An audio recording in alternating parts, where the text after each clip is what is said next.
जी, स्वागत करते हैं आपका मैथ्स क्लासेस के यूट्यूब चैनल के ऊपर। तो हमने नंबर सिस्टम की 3 क्लास कर ली थी, है ना। अब आज हमारी नंबर सिस्टम की पार्ट 4 आएगा वैसे, लेकिन नंबर सिस्टम पहले पार्ट को हमने 2 पार्ट में डिवाइड किया था, तो उसको हम वैसे नंबर सिस्टम पार्ट 3 नाम देंगे, ठीक है। Number system part 3। देखो, हो सकता है कि आज हमारा क्लास ये पूरी हो जाए, हो सकता है, क्या होएगी, है ना।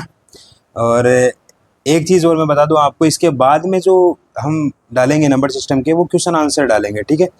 क्वेश्चन आंसर हम उसमें एसएससी, सीडीएस और अलग एग्जाम्स में जो भी इम्पोर्टेंट क्वेश्चन आए हैं ना, उनको हम कवर कर लेंगे, ठीक है जी। वो तो हमने देखो यहाँ पे बेसिक कंप्लीट कर लिया था, उसके अलावा हमने रिमाइंडर थ्योरम, डिविजिबिलिटी रूल, ये सब हमने कर लिए थे। आज हम आगे पढ़ते हैं, चलो जी।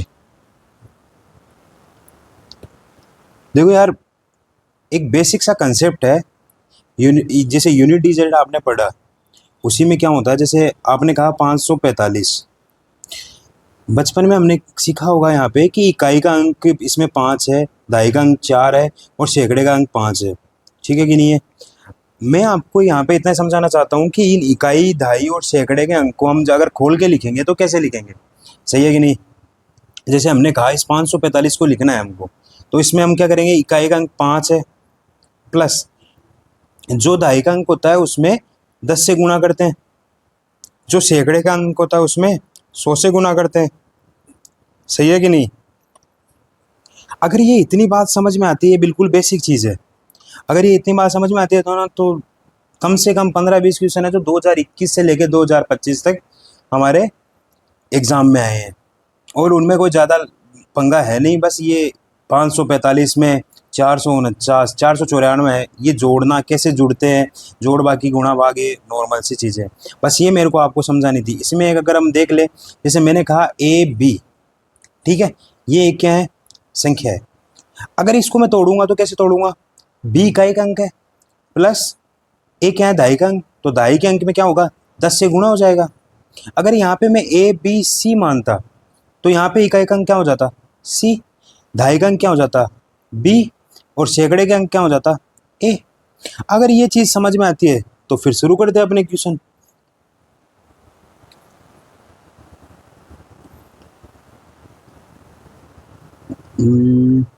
नई पीडीएफ ले लेते हैं ना।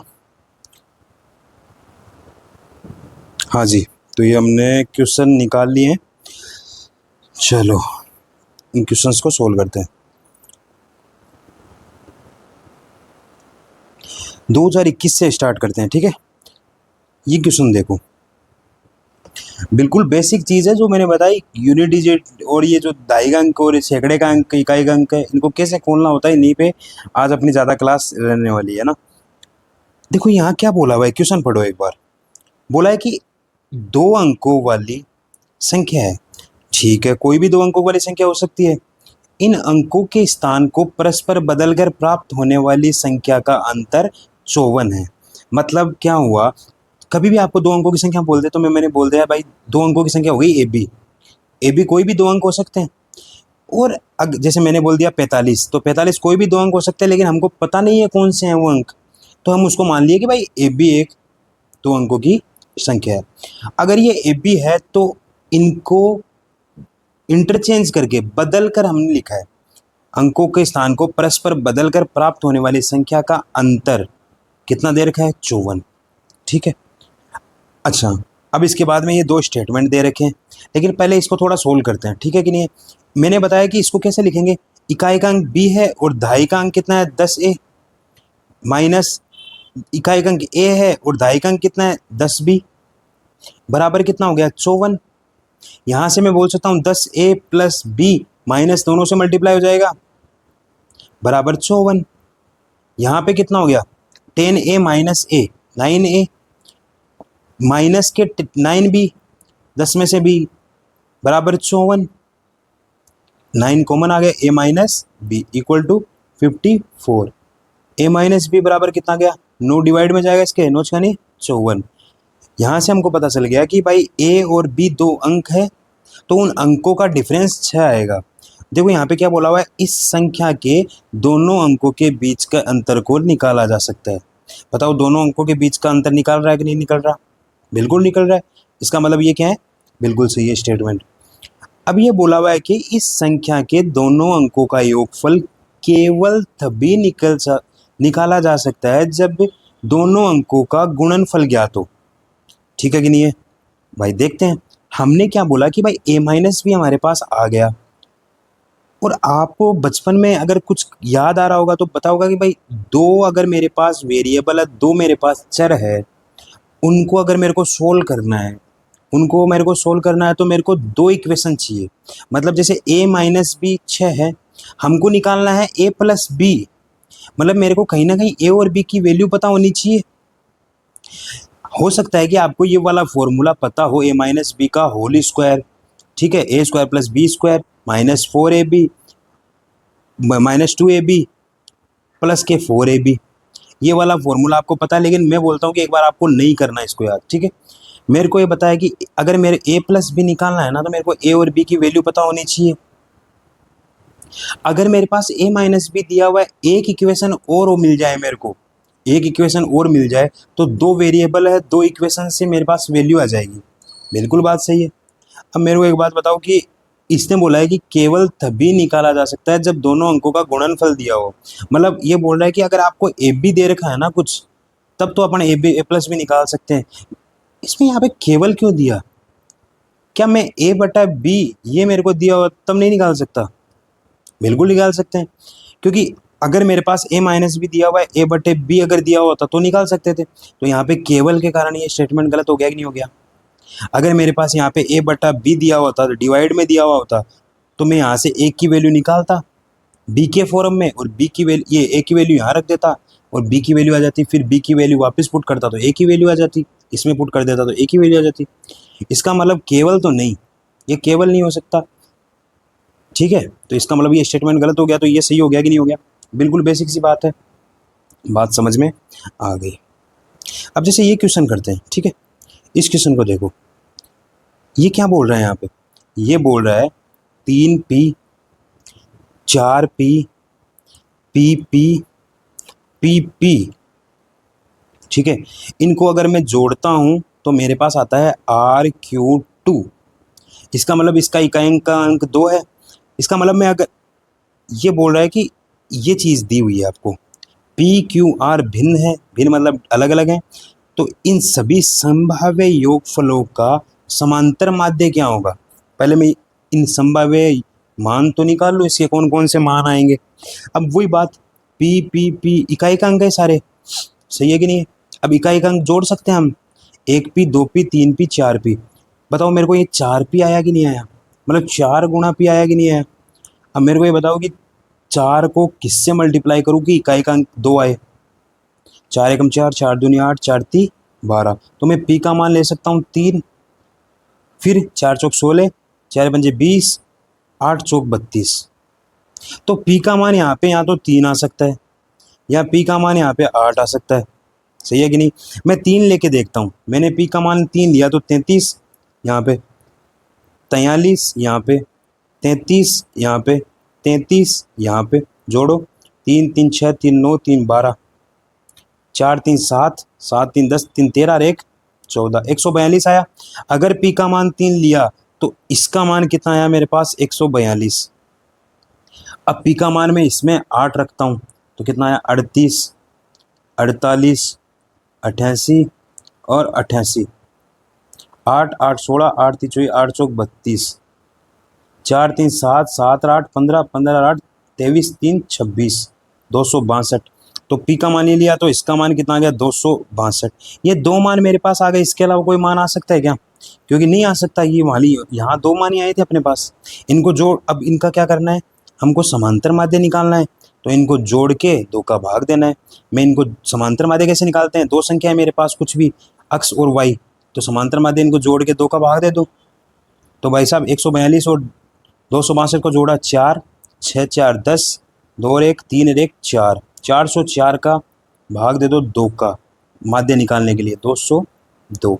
यहाँ पे आंसर आ गया कि नहीं आ गया? अपना आंसर आ गया कि नहीं आ गया? बिल्कुल ठीक बात है, ये क्वेश्चन देखते हैं, ठीक है कि नहीं है। चलो जी।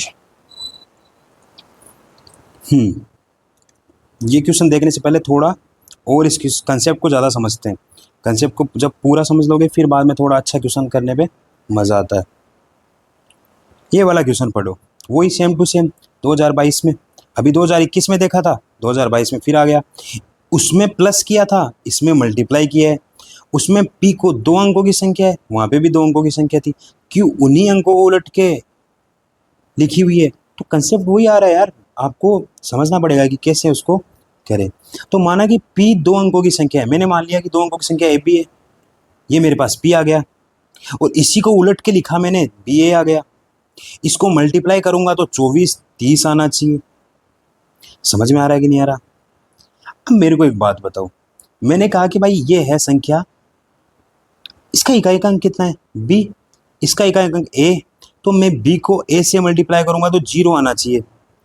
आपको पता है कि 0 आने के लिए क्या होता है यहाँ पे, यहाँ तो क्या होता है देखो, 0 कब आता है, या तो जब इन दोनों में से कोई एक 0 हो, या फिर दोनों 0, दोनों 0 हो नहीं सकते, क्योंकि संख्या फिर 0 0 0 0 बन जाएगी। ये 0 होगा, ये भी 0 होगा, तो ये भी 0 और ये भी 0। इसका मतलब दोनों में से एक को 0 ले लेते हैं, मैंने इसको 0 ले लिया ऊपर वाले को, ठीक है। तो इसको मैक्सिमम कितना ले सकता हूँ, एक बार समझना इस चीज़ को कि मैंने यहाँ पे 0 वाला क्यों छोड़ा है।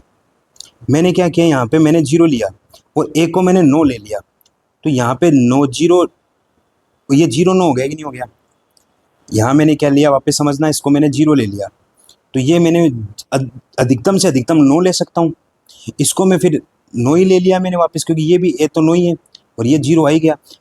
कुल मिला के अगर मैं अधिकतम से अधिकतम 0 वाली संख्या देखूंगा तो वो क्या आएगी मेरे पास, वो आएगी 90, और 90 को पलट कर लिखूंगा तो 0 9, ये कितना आया 810 आया कि नहीं आया। ये कभी भी इसके करीब पहुंच सकता है क्या, नहीं पहुंच सकता। इसका मतलब ये इनमें से कोई भी एक अंक 0 भी नहीं होगा। इसका मतलब क्या हुआ, इसका मतलब ये हुआ कि अब मेरे को 0 बनाने के लिए यहाँ पे 5 लाना पड़ेगा। तो मैंने क्या कहा, यहाँ पे मेरे को इसको 0 बनाने के लिए क्या लाना पड़ेगा, 5 लाना पड़ेगा। तो मैंने बोला ए बी है, बी ए है, यहाँ से 24 30 लाना है। अगर मैं इसको 5 ले लूँ तो यहाँ पे मैं ए का मान क्या क्या ले सकता हूँ, ए का मान ले सकता हूँ 2, 5 दूनी 10, 0 आ जाएगा, इकाई का अंक गुणा होके 0। हमको इसको इकाई का अंक देखना है यहाँ पे। या फिर मैं 4 ले सकता हूँ, 5 चौके 20, 0 आ जाएगा। या फिर मैं इसको 8 से गुणा कर दूँ, ए का मान 8 ले लूँ। मैंने अगर 2 लिया यहाँ पे तो ये संख्या क्या बन गई, 2 लिया तो इसका मतलब ए का मान 2 है, तो 25 और 52, ठीक है कि नहीं है।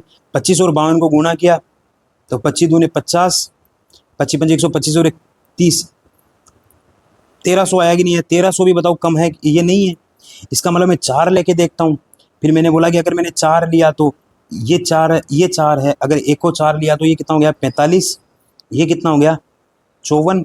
इसको मैंने मल्टीप्लाई किया, 4 5 20, 4 चौक 16 2 18, 5 25, 5 चौके 20 2 22, 0 8 5 13, 2 1 3 1 4, 2430 आंसर आ रहा है।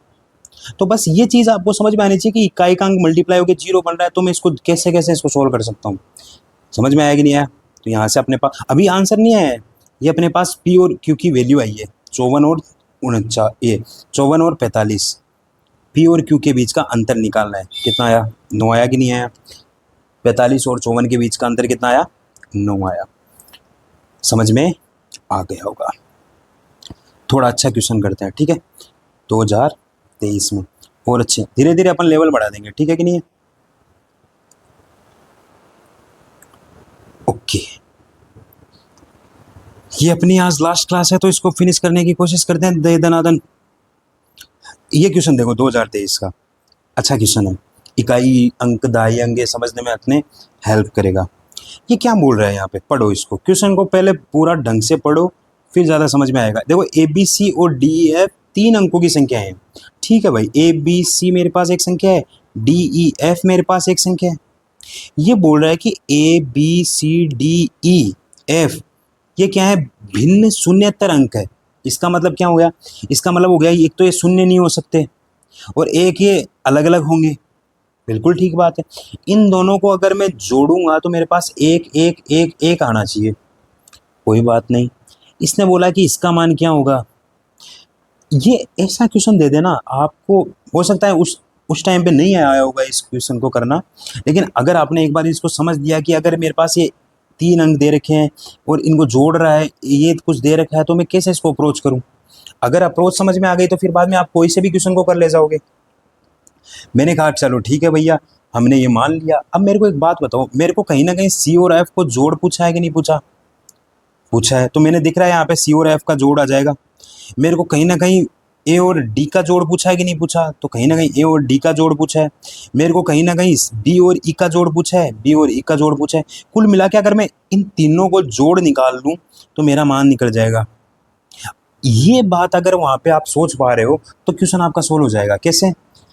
एक बात बताओ मेरे को, सी और एफ जुड़ के एक आ रहा है, एक कब आ सकता है? मैंने बोला कि एक काम करो, मैं 0 और 1 ले लेता हूँ। इसको कोई भी संख्या जिसका इकाई अंक 0 है, इसका इकाई अंक 1 है, ये हो सकता है? बिल्कुल हो सकता है, लेकिन यहाँ पे शून्य नहीं लेना अपन को, तो शून्य नहीं हो सकता। इसका मतलब क्या हुआ, यहाँ पे 0 और 1 तो नहीं हो सकता। तो फिर क्या करें? तो फिर सर 1 नहीं होगा तो फिर 11 होगा। तो कहीं ना कहीं सी और एफ जुड़ के 11 हुआ होगा। तो 21 क्यों नहीं हुआ? अरे, 2 डिजिट्स को जोड़ के मैक्सिमम 18 आ सकते हैं। मैक्सिमम कितने आ सकते हैं? 18 आ सकते हैं। 21 तक तो पहुंचेगा ही नहीं, तो 21 तो हो ही नहीं सकता। इसका मतलब सी और एफ कहीं ना कहीं जुड़ के 1 रहा होगा, मतलब 11 रहा होगा। तो 11 का 1 तो यहाँ आ गया और एक ऊपर वो हाथ की जो बोलते हैं यहाँ पे इसमें जाएगी, वो बच गई होगी। इसका मतलब कहीं ना कहीं सी और एफ का जोड़ कितना आया होगा? 11। अब सेम टू सेम सोचेंगे, बी और ई का जोड़ कितना आया होगा? 11। लेकिन एक यहाँ से भी मिला होगा इसको, इसका मतलब यहाँ पे बी और ई का जोड़ कितना आया होगा? 10। 10 आया होगा, एक इसके लिए होगी, तो यहाँ पे 11, एक लिख लिया। फिर एक आगे ट्रांसफर होगी, तो ए और डी को अगर मैं जोड़ूंगा तो कहीं ना कहीं 10 आया होगा, ताकि वो एक मिलके 11 हो जाए। तो ए और डी भी कितना आया होगा मेरे पास? 10 रहा होगा कि नहीं रहा होगा? इन तीनों को अगर मैं जोड़ दूं तो ये प्राप्त हो रहा है कि नहीं हो रहा? अपन ने पहले ही देखा था। 10, 20, 30 और 31 आंसर आ गया कि नहीं आ गया? बात समझ में आ गई कि नहीं आ गई? बिल्कुल समझ में आ गई कि नहीं आ गई? आ गई है ना? एकदम बात समझ में आ गई। ठीक है, और करते हैं। जैसे ये क्वेश्चन है, अंकों से खेलना है हमको। बोला हुआ है पी क्यू आर एस, एक अंक वाली भिन्न धनात्मक अलग अलग पॉजिटिव संख्याएं हैं। P plus Q R plus S का मैक्सिमम मान कितना होगा? देखो, अप्रोच क्या है इस क्वेश्चन के लिए? मैक्सिमम मान पूछा है, इन दोनों का मल्टीप्लाई। मेरे को ऑप्शन देखते ही पता चल रहा है कि मैक्सिमम मान या तो 230 हो सकता है, 225 भी हो सकता है। लेकिन मैं एक बार चेक करूंगा तो 230 को चेक करूंगा कि नहीं करूंगा? अगर मैं 230 को चेक करूं तो मेरे को पता है कि 23 गुणा 10 है ये, और 23 एक मेरे पास अभाज्य संख्या प्राइम नंबर है कि नहीं है? बात समझ में आ रही है कि नहीं आ रही? 23 मेरे पास एक, हो सकता है मेरी स्पीड थोड़ी सी ज़्यादा लगे, लेकिन लगे तो कमेंट्स में बताइएगा, ताकि आगे की वीडियो में हम क्या करेंगे, स्लो करेंगे फिर, है ना? वैसे तो स्पीड इतनी तो नहीं होगी, है ना? समझ में आ रहा होगा कि अब तो अभाज्य भाज्य ये सब कुछ पता है हमको, धन भिन्न। तो अब मेरे को एक बात बताओ कि दो संख्याएं मल्टीप्लाई होके ये बन रही है। अब मेरे को ये बताओ, ये एक एक अंकों वाले हैं कि नहीं है? ठीक है, इनमें से एक बात बताओ, जैसे मैंने इसको, मेरे को करके क्या करना है, 23 लाना है। आप ला सकते हो क्या 23? बिल्कुल नहीं ला सकते सर, क्योंकि ये क्या है, अंक हैं, और वो भी एक अंक वाली संख्या है। तो मैक्सिमम इसको मैं 9 ले सकता हूँ। मैक्सिमम में जैसे पी और क्यू की बात करूँ, मैं इसको 9 ले लूँ तो इसको 8 ले लूँगा, फिर इसको 7 और 6 ले लूँगा, ज़्यादा से ज़्यादा यही कर सकता हूँ मैं, बड़ी से बड़ी। और बड़ी से बड़ी में जोड़ ला के इसको 17 ला सकता हूँ, 23 तक तो पहुँच ही नहीं सकता।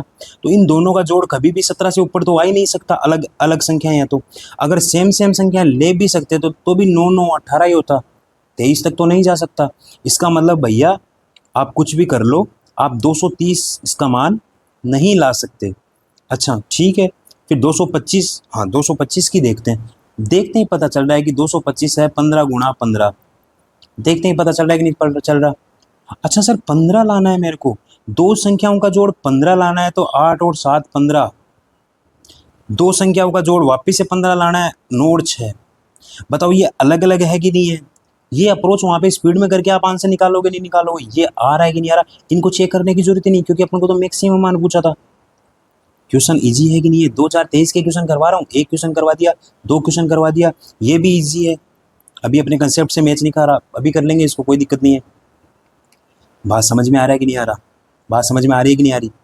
स्टर्लिंग पुलिंग चेंज्ड दोनों एक ही है ना, ठीक है। ये वाला क्वेश्चन देखो 2023 का, अपने कंसेप्ट के ऊपर अच्छा क्वेश्चन है। भैया जी क्या बोल रहे हैं यहाँ पे, भैया जी ये बोल रहे हैं कि ए बी और सी डी दो अंकों की संख्या है। बिल्कुल है भाई सब, ए बी सी डी दो अंकों की संख्याएं हैं। अब ये बोल रहा है कि ए बी को सी डी से गुणा करने पर तीन अंकों की संख्या डी ई एफ मिल रही है, मिल रही है। अब ये बोल रहा जो जो जो बोल रहा है ना वो साइड में लिखते जाओ। डी ई एफ को अन्य तीन अंकों की संख्या जी एच आई, डी ई एफ को जी एच आई से जोड़ने पर 975 प्राप्त हो रहा है। बिल्कुल हो रहा है सर जी। अब ये बोल रहा है कि साथ ही A B C D E F G H I भिन्न अंक है, मतलब ये सब क्या है, भिन्न भिन्न है। ओके, यदि भिन्न बोला है, शून्यतर नहीं बोला, शून्य हो सकता है, देखो इसने खुद दिया भी है, इसने बोला हुआ है कि ई मेरे पास 0 है, होगा। ई मेरे पास 0 है, एफ मेरे पास 8 है, होगा। तो मेरे को पूछा है, इधर लिख लेते हैं, ए प्लस बी प्लस सी का मान कितना आएगा। बहुत ही अच्छा क्वेश्चन है, मजा आ गया। चलो करो फिर। ये क्या बोल रहा है, यहाँ पे एफ का मान 8 दे दिया। मेरे को तो सर ने बताया था कि अगर ये 8 है तो इसमें क्या जोड़ूगी, इकाई का अंक 15 हो जाएगा। अरे मैक्सिमम मैं 9 भी जोड़ता तो 9 और 8 17 होता, आपको भी बताया मैंने। लेकिन अपन को तो 7 तो चाहिए नहीं, इकाई का अंक 5 चाहिए, तो कहीं ना कहीं ये 15 रहा होगा।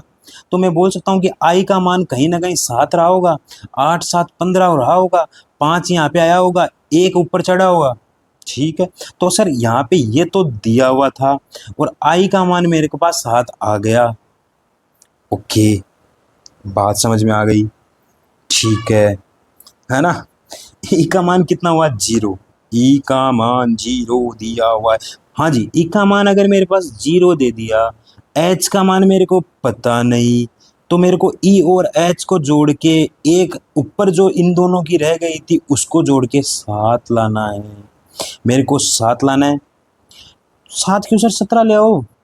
अरे 17 ले आऊं किसका, ई और ई तो 0 है, ई तो मेरे पास 0 है, तो ये मैक्सिमम कितना हो सकता है मेरे पास, 9 हो सकता है।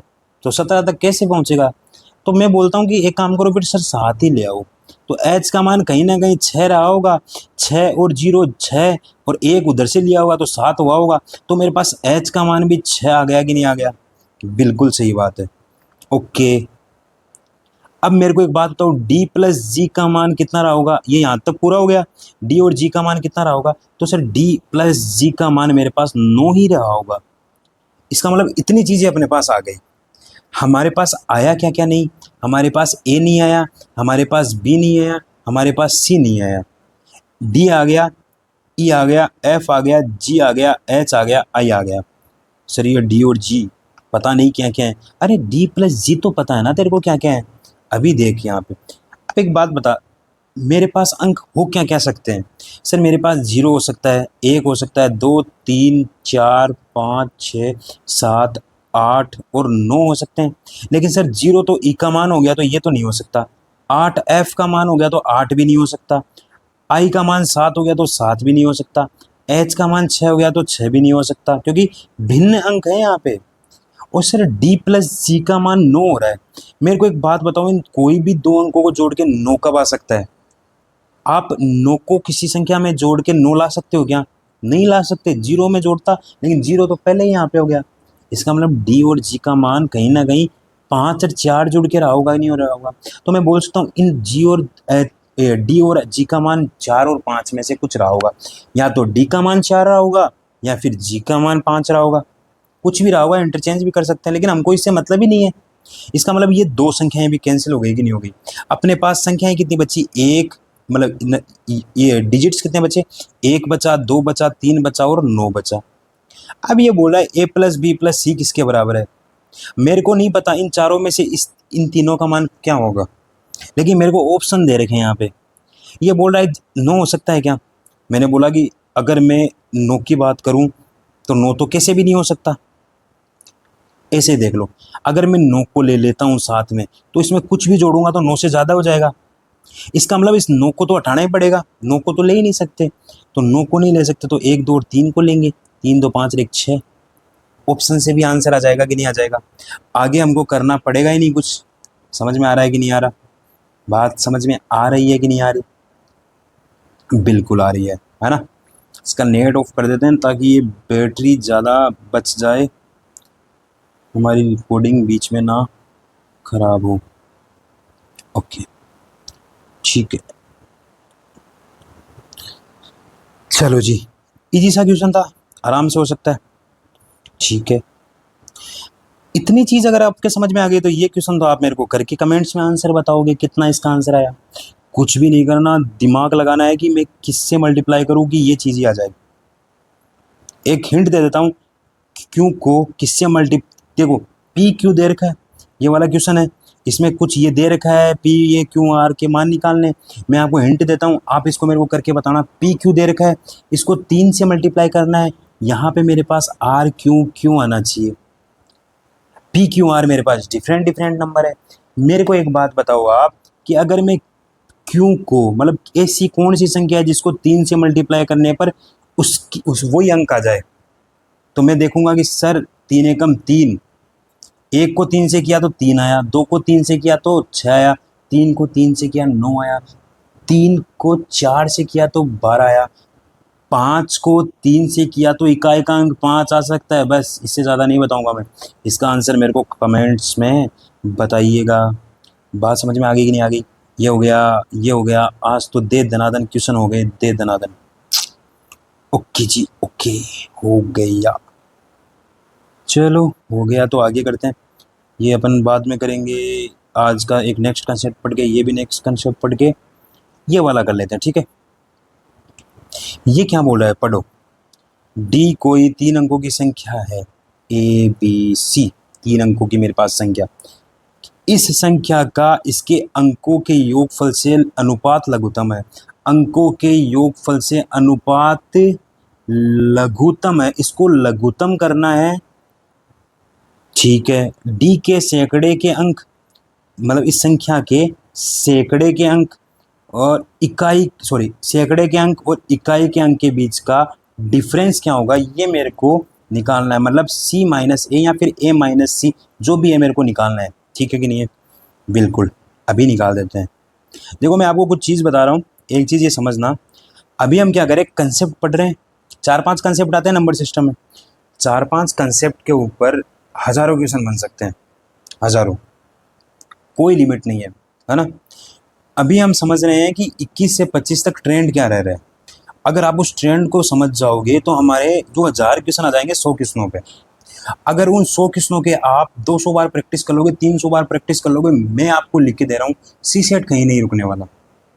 अगर एक क्वेश्चन 21 में भी आ रहा है, सेम टू सेम 22 23 24 25 थोड़ा बहुत इधर उधर करके आ रहा है ना, और एक क्वेश्चन नहीं 5-5 क्वेश्चन एक ही टॉपिक से बार बार आ रहे हैं ना, नंबर सिस्टम की बात कर रहा हूँ ना, और अपन से नहीं हो रहे ना, कहीं ना कहीं गड़बड़ है अपने नंबर सिस्टम की। मैं 50 घंटे की क्लास बना सकता हूँ, 100 घंटे की क्लास बना सकता हूँ, लेकिन हम इसको समेट रहे हैं 7-8 घंटे में। ठीक है, ये हम केवल और केवल एक बार यूपीएससी के ऊपर क्वेश्चन आए ना वो कर रहे हैं। अगर ये आज कंप्लीट हो जाता है तो फिर बाद में नेक्स्ट वीडियो में मैं क्वेश्चन आंसर कराता रहूँगा। अपने पास पूरा साल पड़ा है, अभी पूरा तो नहीं बोल सकते, लगभग 8-10 महीने।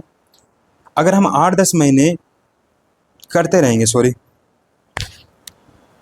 अगर 8-10 महीने अगर हमने इन क्वेश्चनों को वापस से किया बार बार, और अगर हर बार यही क्वेश्चन इधर उधर होकर रिपीट हो रहे हैं, तो फिर बाद में करो ना, इनको क्या दिक्कत आ रही।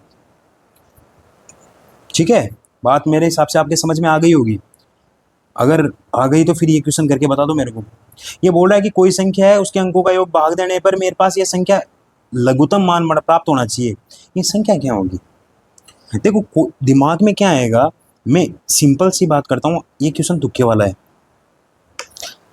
कैसे? मैंने कहा भाई एक बात बता, तुक्के वाला भी, हाँ तुक्के वाला भी बोल रहा है, अगर जो है तो है, ठीक है, इसमें कोई वो शर्माने की बात होती नहीं है शायद, है ना। ए बी सी लघुत्तम, मतलब ये वाला जो डिवाइड करने पर लघुत्तम प्राप्त होना चाहिए। मेरे दिमाग में आएगा कि लघुत्तम करना है, इसको ज़्यादा से ज़्यादा करना है, इसको कम से कम करना है, मतलब ए बी सी को कम से कम करना है, ए प्लस बी प्लस सी को ज़्यादा से ज़्यादा करना है। ए बी सी कम से कम आ सकता है 101, और ज़्यादा से ज़्यादा आ सकता है 999। ज़्यादा से ज़्यादा तो लेना ही नहीं है हमको, कम से कम लूँ मैं 101, तो यहाँ पे कम से कम 101 ले लिया, मतलब 900 वाला तो लाइन लेनी नहीं है। अगर कम से कम मैं लूँगा 101, तो इसके अंकों का योग कितना आएगा? 2, तो 101 में 2 का भाग जाएगा तो 50 पॉइंट समथिंग आएगा। ये तो बहुत ज़्यादा हो गया। अरे तूने क्या किया, ए बी सी को तो कम से कम कर दिया, लेकिन ए प्लस बी प्लस सी को भी कम से कम कर लिया। अच्छा, ए प्लस बी प्लस सी को ज़्यादा से ज़्यादा करना है और इसको 100 समथिंग रखना है, तो 199 बट्टे 1 प्लस 9 करके देख लें। बस इतना अगर सोच लिया तो आंसर आ जाएगा। इसको यही है बस इसका आंसर, ठीक है कि नहीं? तो 9 और 1 के बीच में डिफरेंस कितना आएगा? 8। कुछ भी इलॉजिकल नहीं है। अगर आपने इस क्वेश्चन को ध्यान से समझा है तो ये क्वेश्चन समझ में आ जाएगा आपके। पहले हमने इसको कम से कम किया, इसको कम से कम करने पर हम क्या करें, इसको भी कम से कम पर पहुंच गए। फिर दिमाग के घोड़े दौड़ाए कि भाई इसको कम से कम करना है, लेकिन इसको ज़्यादा से ज़्यादा करना है, तो इसको कम से कम करके इसको ज़्यादा से ज़्यादा किया तो अपने पास आंसर आ गया। ये आपके समथिंग देखना 10 पॉइंट समथिंग के आएगा, ये आप करके देख सकते हो, इसका आंसर आ जाएगा। ज़्यादा लोड लेने की जरूरत नहीं है। और आप अगर ऐसे बोल रहे हो कि यार सर ये तो तुक्केबाजी है, आप बोल दिया ऐसे कैसे आ जाएगा, तो हाँ कुछ तो गड़बड़ होती है ना। ऐसे ही इसको नहीं यूपीएससी केसी सेट का पेपर बोलते हैं। अरे मजे करो यार, कोई हो वाला नहीं है, सिंपल सा पास करने का तरीका नहीं हो रहा, प्रॉब्लम है। 15 क्वेश्चन मैथ के कर लिए ना किसी लड़के ने, 10 से 15 क्वेश्चन राइट, 5 से 10 क्वेश्चन आप रीजनिंग में कर सकते हो। अगर किस्मत ख़त्म से ख़त्म किस्मत हुई ना, तो भी आपके 15 क्वेश्चन कॉम्प्रिहेंशन में राइट हो जाएंगे। 15, 10, 25, 10, 35, बल्ले बल्ले, ठीक है कि नहीं? बल्ले बल्ले, मज़े करो मज़े। ये अपने पास हो गया, ये अपने पास हो गया, जल्दी जल्दी से इनका काम तमाम कर देते हैं। देखो ये क्वेश्चन कितना प्यारा है भाई, इंग्लिश में ले लिया, सॉरी। वैसे इंग्लिश वाले भी देखते होंगे ना, पता नहीं कौन कौन देखता है, कमेंट्स तो आप करते नहीं, कर दिया करो यार, है ना। हम इंग्लिश वाले क्वेश्चन भी कर सकते हैं सर। अरे कुछ नहीं होता, मैथ मैथ होती है, इंग्लिश क्या होती है? 4 को 4 बोल दिया, 4 बोल दिया, बचपन से 4 बोलते आ रहे हैं। ये क्या बोल रहा है यार, ये वो वाला क्वेश्चन आ गया ना स्टेटमेंट वाला, ठीक है, इसको थोड़ा ध्यान से करना होता है। ये क्या बोल रहा है, P Q R S be distinct non zero digits, let P Q R S be distinct non zero digits. हाँ जी भाई बिल्कुल है। If P P into P Q बराबर आर आर एस एस, ये भैया बोल रहा है कि पी क्यू आर एस अलग अलग भिन्न शून्यतर जो बोलते हैं ना, मतलब अलग अलग भी होंगे और शून्य भी इनमें से कोई नहीं होगा। इफ पी पी और पी क्यू को मल्टीप्लाई करने पर ये आ रहा है, इसने एक कंडीशन दे रखी है, P less than equal to 3, Q less than equal to 4। मेरे को एक बात बताओ आप, ये बोल रहा है कि क्यू का मान कितना होगा, then what is the Q equals to, Q का मान कितना होगा? देखो इसमें पता है ना आपको, एक स्टेटमेंट से हो सकता है, 2 स्टेटमेंट से हो सकता है, दोनों से नहीं हो सकता, दोनों के साथ ही होगा, एक से हो सकता है, दोनों दूसरे से नहीं होगा। ये वाले क्वेश्चन इसमें दे रखे होते हैं। मैं इसको करने का आपको तरीका बता चुका हूँ। पहले तो आप क्या करो, इसको करने की कोशिश करो। स्टेटमेंट को हटा दिया मैंने, दोनों को हटा दिया। मैंने बोला कि यार एक काम करता हूँ, आर आर एस एस की बात करते हैं, ठीक है। मेरे को ये 4 अंकों की संख्या दिख रही है कि नहीं दिख रही? बिल्कुल दिख रही है। एक काम कर, मैं अगर पी का मान मैक्सिमम ले लूँ 3, भाई 3 ले सकता हूँ, और क्यू का मान मैक्सिमम ले लूँ 4, क्यों 4 ले सकता हूँ। अधिकतम से अधिकतम मैंने क्या किया, दोनों की अधिकतम वैल्यू ले ली, उठा के इसमें पुट किया, 3 3 पी पी 3 3 गुणा 3 4 पी क्यू 3 4, और मैंने इसको मल्टीप्लाई किया। तो मल्टीप्लाई करने पर मेरे को 33 से मल्टीप्लाई करना है इसको, 3 चौके 12, तीन तिया 9 और 1 10। मेरी मैथ बहुत वीक है भैया। मल्टीप्लिकेशन 3 चौके 12, 3 तिया 9 और 1 10। बताओ 11 22 आ रहा है कि नहीं आ रहा? और ये सेटिस्फाई कर रही है कि नहीं आ रही? 11 22 दोनों सेटिस्फाई कर रही है कि नहीं कर रही? अच्छा एक काम करो ना, क्या पता इसके अलावा भी कुछ बन जाए, हमको क्या पता। क्या पता इसके मैक्सिमम तो 11 22 ही बनेगा, क्योंकि हमने मैक्सिमम वैल्यू निकाली है। मैक्सिमम से थोड़ा सा पीछे चलते हैं। थोड़ा सा पीछे चलने का मतलब इसको तो 3 ही रहने दिया, इसको इसको भी 3 ही मान लिया। 4 था पहले, अब मैंने इसको 3 माना है। 4 से पहले 3 मानूंगा, 4 से पहले 3 मानूंगा, तो इसका मतलब ये कितना हो गया? 33 गुणा 33 हो गया कि नहीं हो गया? ये कितना हो गया? 99 99। तो ये हो गया 9 9 9 18। और ये बताओ सही किया है क्या हमने? ठीक है, 99 99 9 18 और 1 10। 1089 आ रहा है कि नहीं आ रहा? ये तो नहीं है, ये तो नहीं है। बात समझ में आ रही है? बिल्कुल समझ में आ रही है। ये तो नहीं है इस फॉर्म में। तो एक काम करते हैं फिर, और इसके थोड़ा छोटा करते हैं। मैंने इसको 3 लिया, इसको मैंने 2 ले लिया, तो कितना आ गया? 3 3 3 2। इसको करो, इसको सोल्व किया मैंने तो 33 दूनी 66, 33 99, 6 9 6 15 1 10 56। बात समझ में आ रही है कि? अब ये कुछ भी कर लो, ये एक तो नहीं आ सकता यहाँ पे। सोचने समझने की बात है, यहीं पे भी सोच सकते थे हम कि 1 1 2 2 आया। अब यहाँ पे कहीं कहीं भी इससे कम आ गया 1089। अब ये एक तो नहीं आ सकता, ये तो आ गया यहाँ पे। इसका मतलब कहीं ना कहीं इससे कम ही आएगा, फिर 3 अंकों की संख्या आ जाएगी। इसका मतलब सीधा सीधा पता चल गया कि हमारे पास आएगी तो यही। इसका मतलब हमको कोई भी स्टेटमेंट का जरूरत पड़ा क्या? कोई भी स्टेटमेंट की जरूरत नहीं पड़ी। This question can be answered even without using any statement. बात समझ में आ गई? बात समझ में आ रही कि नहीं आ रही? दे देना तो उड़ाना है बस क्वेश्चन को। एंडिंग चल रही है यार नंबर सिस्टम की, मजाक थोड़े, मजाक थोड़े। इस बार सी सेट पार, ठीक है ना? लगाते हैं नारे।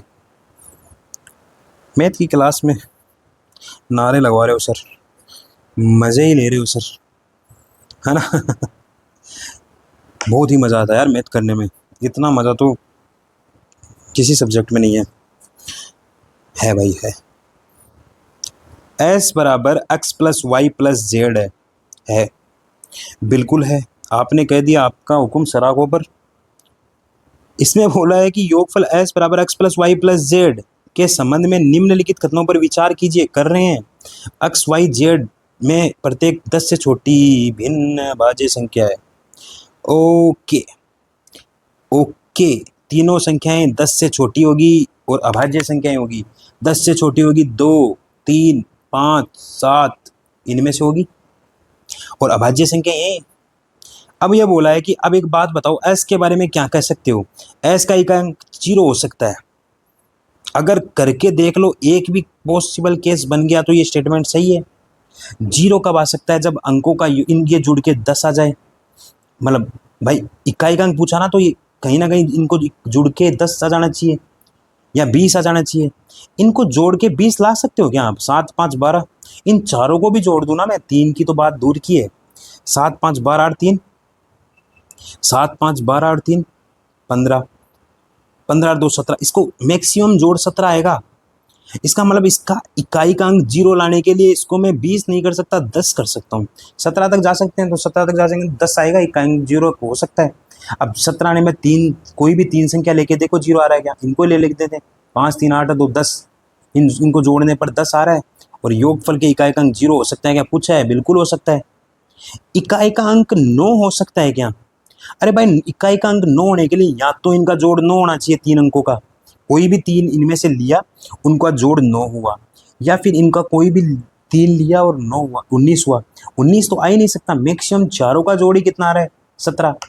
इसका मतलब मैक्सिमम 3 का जोड़ 19 भी नहीं आ सकता। तो 9 देखते हैं। 9 देखा मैंने। अगर मैं 7 के साथ कुछ भी लेता हूँ तो 3, मतलब 7 के साथ कुछ भी क्या मतलब 2 और लेने पड़ेंगे। तो 2 में अगर मैं छोटे से छोटा भी ले लूँ 2, तो फिर उससे बड़ा हो जाएगा। 7 तो 9 से बड़ा हो जाएगा। फिर मैंने 5 लिया, 5 में मैं 3 8 2 10 नहीं ले सकता। 5 के साथ ये 10 आएगा। इसका मतलब ये गलत हो गया। एस का इकाई अंक 5 हो सकता है क्या? अरे भाई 17 तक जा सकते हैं, इकाई अंक 5 होने के लिए 15 तक बात करते हैं। 5 3 8 8 7 15 हो सकता है। कोई भी तीन संख्याएं ली और उनका जोड़ हमने 15 करके बता दिया, और हमने बोला कि भाई 2 3 5 7 इनमें से मैं इन तीनों को ले लूँ अगर, तो इनका जोड़ कितना आ रहा है 15, और उसका इकाई अंक 5 हो रहा है। इसका मतलब 1 और 3 करेक्ट आंसर है। अपना क्वेश्चन का आंसर निकल गया। ठीक है कि नहीं है? हाँ जी, निकल गया, आंसर आ गया। ये क्वेश्चन करो। मान लीजिए, और अरे मान लीजिए अक्स एक 2 अंकीय संख्या है। बिल्कुल है। देखो 2022 में, 21 में आया, 22 में आया, 23 में भी शायद आया होगा, और 24 में फिर आ गया। मान लीजिए अक्स एक 2 अंकों की संख्या है, वाई अन्य 2 अंकों की संख्या है, जिसे अक्स के अंकों को इंटरचेंज करके बनाया है। बिल्कुल बनाया है। अक्स प्लस वाई महत्तम 2 अंकीय संख्या है। अक्स प्लस वाई मैक्सिमम 2 अंकीय संख्या है। मैक्सिमम वाली 2 अंकों की संख्या है। अच्छा एक बात बताओ, ए बी अगर एक संख्या है तो वाई क्या होगी? बी ए हो जाएगी, नहीं हो जाएगी? अगर इसको मैं अक्स प्लस वाई करूं तो वही मेरे पास आ जाएगा 10a plus B plus 10b plus A. ये बात समझ में अब तो आ जानी चाहिए। इसका जोड़ मेरे पास महत्तम मैक्सिमम वाली 2 अंकों की संख्या है, 99 होगी कि नहीं होगी? मैक्सिमम वाली 2 अंकों की संख्या 99 होगी कि नहीं होगी? बिल्कुल होगी। ये कितना आ गया यहाँ पे? 10a प्लस ए 11a, b plus 10b 11b। बात समझ में आ रही कि नहीं आ रही? 11 कॉमन ले लूँ तो a प्लस बी मेरे पास 99 आ गया कि नहीं आ गया? a प्लस बी मेरे पास 9 आ गया कि नहीं आ गया? इतनी बात अगर समझ में आ गई, ये बात तो हर इतनी स्टेप तो आप बोल रहे हो कि आपके क्वेश्चन कैसे नहीं होगा? इतनी स्टेप तो आपने 11 वो 2021 में भी सीखा, 22 में भी सीखा, 24 में आ गया क्वेश्चन, तो इतनी स्टेप तो आपको आनी चाहिए। अगर ये इतनी स्टेप आ गई तो मेरे को एक बात पता चल गई कि इनके ए और बी का मान जुड़ के 9 हो सकता है। अब इसने पूछा है कि कितने संभाव्य मान है। यार इसने बोला है क्या कि 2 अंक से, अब मेरे को पता है 0 अंक हो सकता है, 1 2 3 4 5 6 7 8 और 9, कोई भी अंक हो सकता है। मैंने कहा ए 0 हो जाए तो बी का मान कितना आ जाएगा? 9। बी का मान कितना आएगा? 9। और देख लो इसको इंटरचेंज करेंगे तो कितना आ जाएगा? 0 9 है तो इसको 90 हो जाएगा। दोनों का जोड़ करेंगे तो कितना आ जाएगा? इन दोनों का जोड़ करेंगे तो कितना आ जाएगा? 99 आ जाएगा कि नहीं आ जाएगा? इसमें एक पंगा फंसेगा अपने, कुछ भी पंगा नहीं है वैसे। इसने बोला कि अक्स से एक 2 अंकों की संख्या है, वाई एक अन्य 2 अंकों की संख्या है। याद रखना इसने अन्य 2 अंकों की संख्या बोला हुआ है। अब इस केस में क्या हुआ? इस केस में एक चीज बताओ मेरे को, अगर आपने 0 9 ले लिया तो 9 0 तो आ गया, लेकिन ये क्या 0 9 अगर आपने लिया तो ये क्या, जैसे 90 लिया मैंने तो 9 एक 2 अंकों की संख्या होगी क्या? मेरे हिसाब से तो नहीं होगी। इसका मतलब हम 0 वाली संख्या नहीं लेंगे। भाई सीधी बात है, अगर 0 वाली संख्या मैंने 70 ले ली तो दूसरी संख्या 7 हो गई, तो उसका अंक कितना हो गया? एक ही हो गया कि नहीं हो गया? आंसर से इसका पता चलेगा कि इसमें 0 लेना है कि नहीं लेना। मेरे हिसाब से इसमें 0 नहीं लेना। तो हमको पता चल गया कि भाई एक बार 0 को हटा देते हैं, बिना 0 के काउंट करते हैं, क्योंकि 2 अंकों की संख्या बनानी है हमको।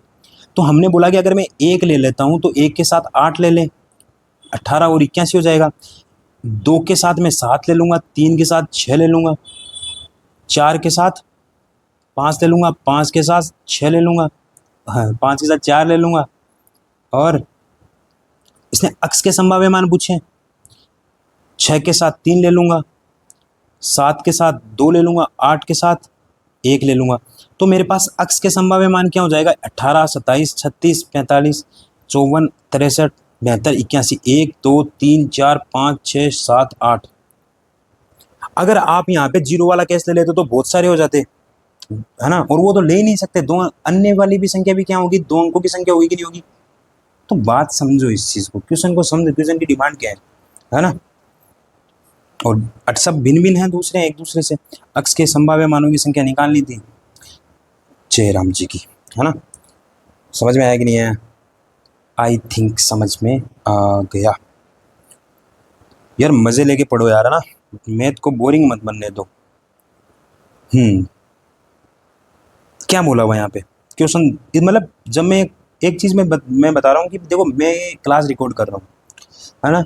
इस रिकॉर्ड करने के चक्कर में एक चीज़ प्रॉब्लम ये आ जाती है कि अब आपको, मेरे को पता नहीं कब आप सोल्व कर रहे हो तो आप पॉज कर सकते हो, समझ में आएगा नहीं आया? मेरे को तो नहीं पता आप कब समझ रहे हो, तो उस समझते टाइम पे पॉज कर लो, क्वेश्चन करते टाइम पे पॉज कर लो, उसमें क्या है। 9% बैटरी है इसमें, 4 मिनट में अपन को इसको क्वेश्चन को सलटाना है और फिर इसको चार्ज लगाएंगे एक बार अपन, है ना। फिर अगला कंसेप्ट इसी में रिकॉर्ड करूँगा, लेकिन इसमें पॉज करूँगा थोड़ी देर। आज चार्ज लगाया नहीं इसको। मान लीजिए, हाँ जी मान लिया, पी क्यू धन पूर्णांक है, पॉजिटिव है और पूर्णांक है। जो P लेस देन Q है, बिल्कुल ठीक है, मान लेंगे लेस देन Q, और P प्लस Q बराबर K है, P प्लस Q बराबर मेरे पास K है। K का वह लघुत्तम मान क्या है जो P और Q को अद्वितीय निर्धारित नहीं करता। देखो क्या दे रखा है यार, ये मतलब कुछ समझ में नहीं आ रहा। K का मान लघुत्तम मानना है, P Q को अद्वितीय निर्धारित नहीं करता, मतलब अद्वितीयता का मतलब क्या होता है कि देखो, अद्वितीय मतलब होता है जिसकी एक ही वैल्यू हो, जिसके जैसा दूसरा ना हो। अगर मैं बोल रहा हूँ अद्वितीय नहीं है, इसका मतलब उसकी जैसे कोई और भी होगा। समझ में आएगी नहीं यार, उसके जैसा कोई और भी होगा। ठीक है भाई, इसको थोड़ा सॉल्व करते हैं। अब एक बात बताओ मेरे को, इसने बोला कि भाई अद्वितीय नहीं है, अद्वितीयता नहीं है। एक बात बताओ, के का लघुत्तम मान कितना हो सकता है? धन पूर्णांक है। देखो के का मान 1 हो सकता है, के का मान 2 हो सकता है, के का मान 3 हो सकता है, कुछ भी हो सकता है।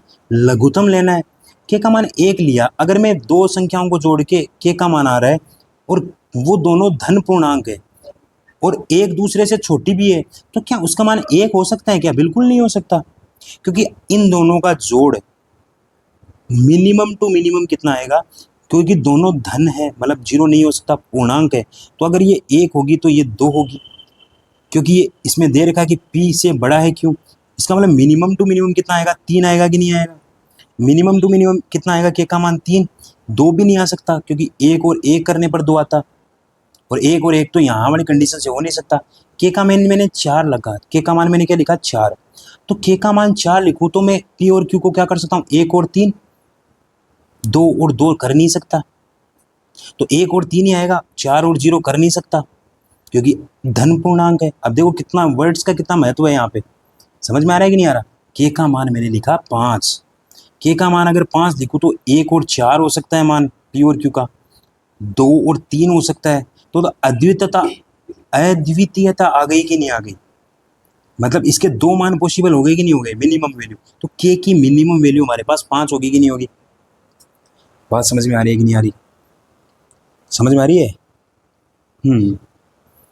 चलो जी, ये भी क्वेश्चन हमने निपटा लिया। एक अच्छा क्वेश्चन ये वाला देखो, बड़ा ही शानदार क्वेश्चन है। ये 2025 का है, मैंने लिखा नहीं यहाँ पे।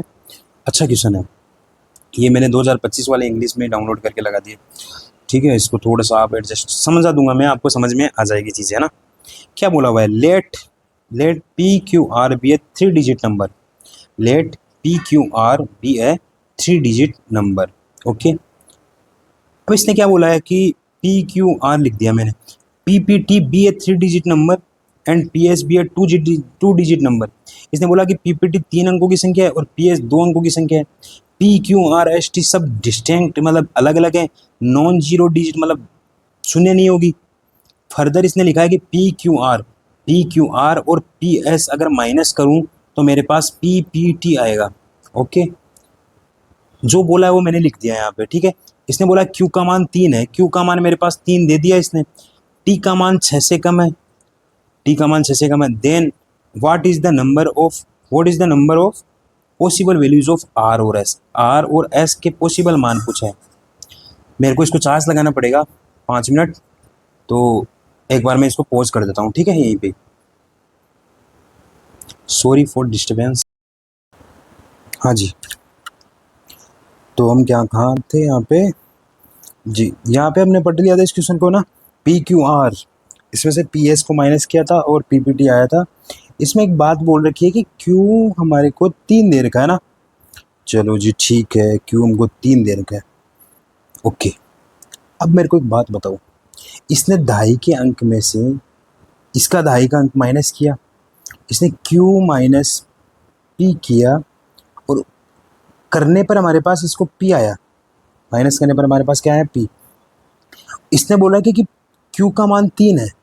अच्छा ठीक है। अच्छा मैं क्या करता हूँ, Q का मान 3 लिया तो मैंने माइनस P बराबर कितना आया अपने पास P, तो यहाँ से 3 बराबर कितना आया 2P, तो यहाँ से P का मान कितना आया 3/2 आया कि नहीं आया। ये एक बात बताओ कि P का मान 1.5 आ सकता है क्या? P एक डिजिट है तो P का मान 1.5 आ सकता है क्या? नहीं आ सकता।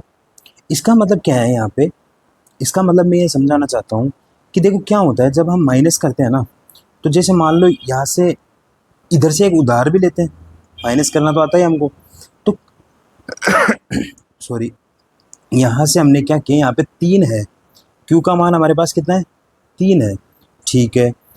अगर मेरे पास यहाँ पे मान 3 है तो यहाँ पे कहीं ना कहीं यहाँ पे उधार भी गया होगा, क्योंकि 3 आया तो यहाँ पे 1.5 आया, यहाँ पे 2 रहा होगा कहीं ना कहीं, क्योंकि एक इधर इसको दे दिया होगा। तो यहाँ पे मैं अगर ये तो नहीं हो सकता, ये तो नहीं हो सकता, इसका मतलब यहाँ पे 2 में से P माइनस हुआ होगा तब मेरे पास P आया होगा। यहाँ से 2 बराबर 2P, यहाँ से P बराबर 1 आया कि नहीं आया अपने पास, ठीक है कि नहीं, P बराबर अपने पास 1 आ सकता है। इसका मतलब क्या हुआ, इसका मतलब ये हुआ मेरे दोस्त, इसका मतलब ये हुआ मेरे दोस्त, Q बराबर 3 है तो P बराबर 1 रहा होगा, ठीक है। यहाँ पे बोला हमने 1 3 R, यहाँ पे कितना है, अगर P का मान 1 है तो यहाँ पे भी 1 S बट्टे ये P 1 1 और ये T आया होगा कहीं ना कहीं, ठीक है। अब ये क्या बोल रहा है यहाँ पे, ये ऐसे बोल रहा है कि T का मान 6 से कम है, T का मान 6 से कम है। हमको पूछा आर एस की वैल्यू, आर एस की वैल्यू कहीं ना कहीं T से संबंधित रही होगी, ओके। तो हमने बोला कि भाई T का मान क्या क्या हो सकता है, 0 हो सकता है, 1 हो सकता है, 2 हो सकता है, 3 हो सकता है, 4 हो सकता है, 5 हो सकता है, 6 नहीं हो सकता। और यहाँ पे भी P Q R S T को नॉन जीरो डिजिट्स बोला है, इसका मतलब 0 भी नहीं हो सकता। और बोला है कि डिस्टिंक्ट है, इसका मतलब 1 तो P का मान आ गया तो 1 भी नहीं हो सकता, 3 तो Q का मान दे रखा है तो 3 भी नहीं हो सकता। इसका मतलब T का मान कितना हो सकता है, या तो 2 हो सकता है, या 4 हो सकता है, या 5 हो सकता है। ये अपने पास T का मान आया कि नहीं आया। क्वेश्चन में अगर T का मान 2 4 और 5 दे दिया तो R, अब देखो ये R minus S, R minus S कहीं ना कहीं T रहा होगा, तो R माइनस एस मेरे पास कहीं ना कहीं T रहा होगा, ओके। तो अपन को R और S की वैल्यू निकालनी है।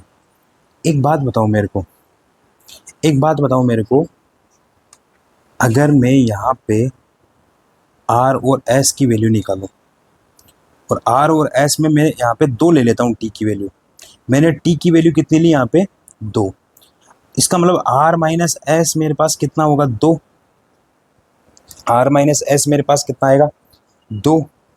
बात समझ में आ रही है कि नहीं आ रही, बात समझ में आ रही है, बात समझ में आ रही है। अब मेरे को बताओ R माइनस एस बराबर 2 है, कैसे कैसे आ सकता है R माइनस एस बराबर 2, R माइनस एस टी, ये थोड़ा सा प्रॉब्लम कर दिया हमने यहाँ पे, एक बार वापस से देखना। हाँ यहाँ R में से S माइनस किया, लेकिन एक उधार वाला भी चल रहा है तो पंगा हो जाएगा डायरेक्ट, और R माइनस एस हमारे पास 2 कैसे भी आ सकता है, कैसे भी आ सकता है। मान लो यहाँ पे R की वैल्यू 7 दे दे 5, और वो वैसे ले भी नहीं सकते क्योंकि हमने एक उधार भी लिया इधर से, तो हम इसको पूरा सोल्व करते हैं, ठीक है। यहाँ तक बात समझ में आ गई अपने, यहाँ तक अपने बात समझ में आ गई कि हमारे पास 2 4 और 6, 2 4 और 5 आ गया। अब देखो इसको क्या करते हैं सोल्व, अब करते हैं इसको सोल्व। इसने क्या दे रखा है यहाँ पे P Q are minus P S, P Q are minus P S, तो मैंने कहा इसको लिख सकता हूँ मैं 100P plus 10Q plus are, इसको मैं ऐसे लिख सकता हूँ, इसमें से माइनस कितना हो रहा है 10P माइनस एस, अब प्लस एस, अब ये मत बोलना है कि ये आया कैसे, ठीक है कि नहीं है। और यहाँ पे कितना लिख सकता हूँ 100P, ये माइनस करने पर आया कितना प्लस 10P प्लस T, समझ में आएगी नहीं है। 100P से 100P कैंसिल आउट हो गया कि नहीं हो गया, 100P से 100P कैंसिल आउट हो गया कि नहीं हो गया, बिल्कुल हो गया।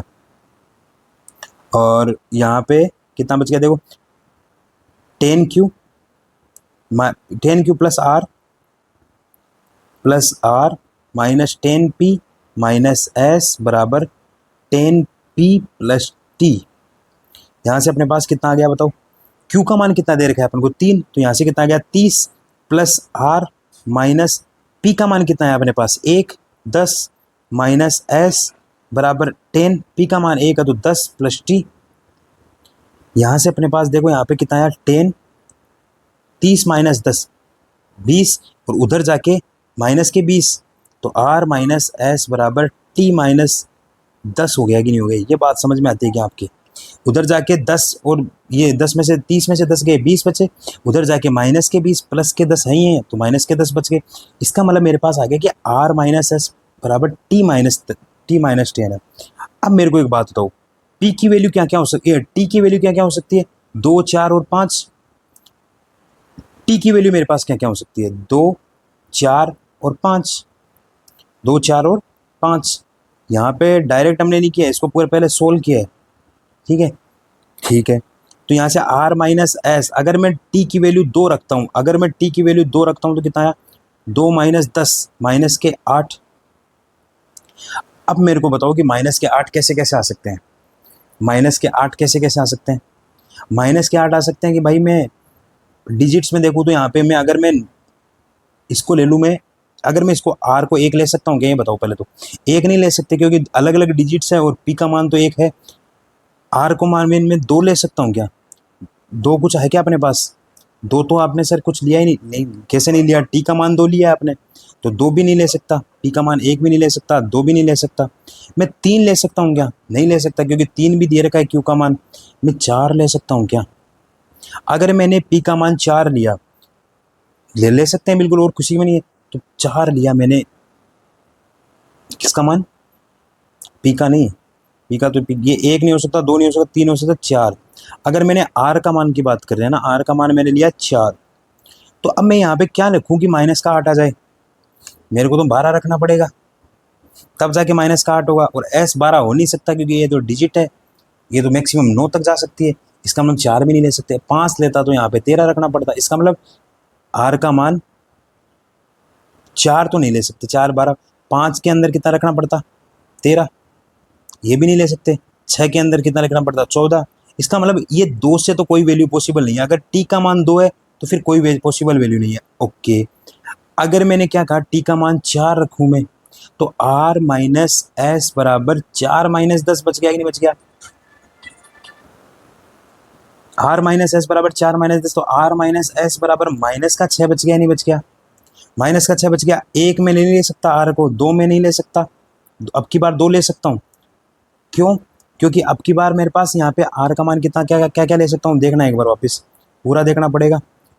आप यहाँ पे लिख लो एक बार साइड में कि मेरे पास p का मान तो 1 है, q का मान 3 है, t का मान मैंने p q और r का मान तो देखना, t का मान मैंने 4 मान है, इसके अलावा मैं कुछ भी ले सकता हूँ r का मान। तो मैंने r का मान 2 लिया है, यहाँ पे r का मान मैंने कितना लिया 2, 1 तो ले नहीं सकता, 2 लिया, तो 2 लेके ये वो केस बनाने पड़ेंगे भैया। कुछ क्वेश्चन आते हैं जो छोड़ने के होते हैं, मैं आपको पहले बता चुका है बात। अब आपको कौन से क्वेश्चन छोड़ने हैं वो आप समझ जाओगे अपने आप ही, मेरे को बार बार बोलने की जरूरत नहीं पड़ेगी। मैंने r का मान 2 लिया, तो मैं यहाँ पे s का मान 8 नहीं ले सकता, बिल्कुल ले सकता हूँ। तो यहाँ से मेरे पास r और s की वैल्यू एक आ गई, r और s की वैल्यू आ गई 2 और 8, ठीक है, क्योंकि इससे माइनस आ जाएगा। अगर मैंने 3 लिया होता, अगर मैंने 3 लिया होता तो माइनस के 9 कर देता, s के मान और 9 हो सकता है, तो यहाँ से 3 और 9 भी आ जाएगा कि नहीं आ जाएगा। 4 मैंने लिया होता तो मेरे को माइनस के 10 करने पड़ते और 10 डिजिट्स हो नहीं सकता है s, इसका मतलब ये मैक्सिमम यहाँ पे ये 2 ले सकते हैं। अब बात करता हूँ 5 की, अगर मैंने t का मान 5 लिया होता, अगर मैंने t का मान 5 लिया होता यहाँ पे, अगर अब 4 की बात नहीं कर रहे, t का मान 5 की बात कर रहे हैं, तो मैं फिर मैं 1 नहीं ले सकता r का मान, मैं 2 लेता हूँ,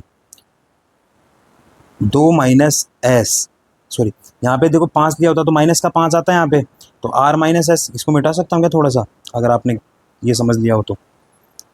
अगर मैं यहाँ पे लिख दिया r माइनस एस बराबर 5 माइनस 10, तो माइनस का 5 आता कि नहीं आता, आता। फिर मैं यहाँ पे 2 लेता, 2 में से कितना घटाऊंगी, ये 5 आ जाए माइनस के 7, तो मैं बोलता कि भैया 2 और 7 आ जाते फिर r और s की वैल्यू।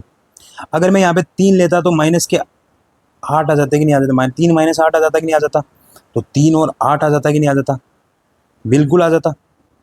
अरे नहीं आता, 3 तो ले ही नहीं सकते क्योंकि क्यू का मान 3 है, डिस्टिंक्ट लेने। फिर मैं अगर 4 लेता तो मेरे को कितने लेने पड़ते हैं? माइनस के 9। 4 तो मैं ले सकता हूँ क्योंकि 1, 3 और 5, 5 ले सकता हूँ, 4 ले सकता हूँ, और 9 आ जाएंगे कि नहीं आ जाएंगे? अगर मैं 5 लेता तो फिर मेरे को 10 करना पड़ता कि नहीं करना पड़ता? तो ये केस नहीं होता। ये अगर बात समझ में आ गई ना, तो आर एस की वैल्यू 1, 2, 3, 4 वैल्यू आ गई कि नहीं आ गई आर एस की? बहुत बोल सकते हैं यार कि मतलब थोड़ा तो डिफिकल्ट है, ठीक है कि नहीं है? थोड़ा तो डिफिकल्ट है। कुछ क्वेश्चन छोड़ने के होते हैं, और वो कौन से होते हैं? ये किसी को बताना नहीं होता, वो किसी को बताना नहीं होता मेरे दोस्त। ओके, ये क्वेश्चन मैं आपको करने के लिए दे रहा हूँ, सेम टू सेम क्वेश्चन है। आप करना इसको, मेरे को आंसर बताना। हिंट मिलाऊं क्या आपको? हिंट दूं? हिंट तो क्या देना है यार, इतना ज़्यादा तो ये क्वेश्चन है ही नहीं हिंट वाला, तो फिर भी देख लो। ये बोल रहा है कि हेलो, हाँ जी, थोड़ा डिस्टर्बेंस ज़्यादा ही हो रहा है ना? चलो कोई ना, थोड़ा सा हम कर दें, थोड़ा सा आप करो कोऑपरेट। देखो यहाँ पे क्या बोल रहा है कि some code letters P Q R S T represents number 4, 5, 10, 12, 15। ये बोल रहा है कि ये कोई नंबर है, इनमें ये डिजिट्स आ सकते हैं, कोई भी कोई का भी हो सकता है, ठीक है कि नहीं? It is not known that which letter represents which number. कौन सा लेटर किस नंबर को रिप्रेजेंट कर रहा है हमको नहीं पता, लेकिन हमको क्या बोला है, ये चीज़ दी हुई है और ये दी हुई है, हमको ये पूछी हुई है। मैं एक आपको हिंट देता हूँ इसमें ना, इसमें हिंट इतना ही है, अगर आप समझ लो इसको, q माइनस एस बराबर 2s है, q माइनस एस बराबर 2s है, तो q बराबर कितना आ गया? 3s आ गया कि नहीं आ गया?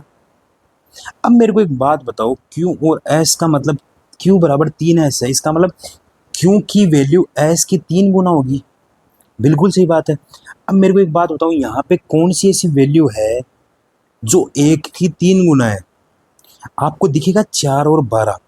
अगर मैं इसको मैं लिखूँ 4 और इसको लिखूँ 12, तो बताओ 12 एस का 3 गुना है कि नहीं है? इसका मतलब मेरे पास क्यू और एस की वैल्यू आ गई कि नहीं आ गई? मेरे पास क्यू और एस की वैल्यू आ गई कि नहीं आ गई? अगर मैं बात करूँ टी बराबर आर प्लस एस प्लस 3, एक बार आपको और भी है क्या कुछ यहाँ पे? 4 × 12, 5 5 × 15, एक 15 और 5 भी आ जाएगी नहीं आ जाएगी?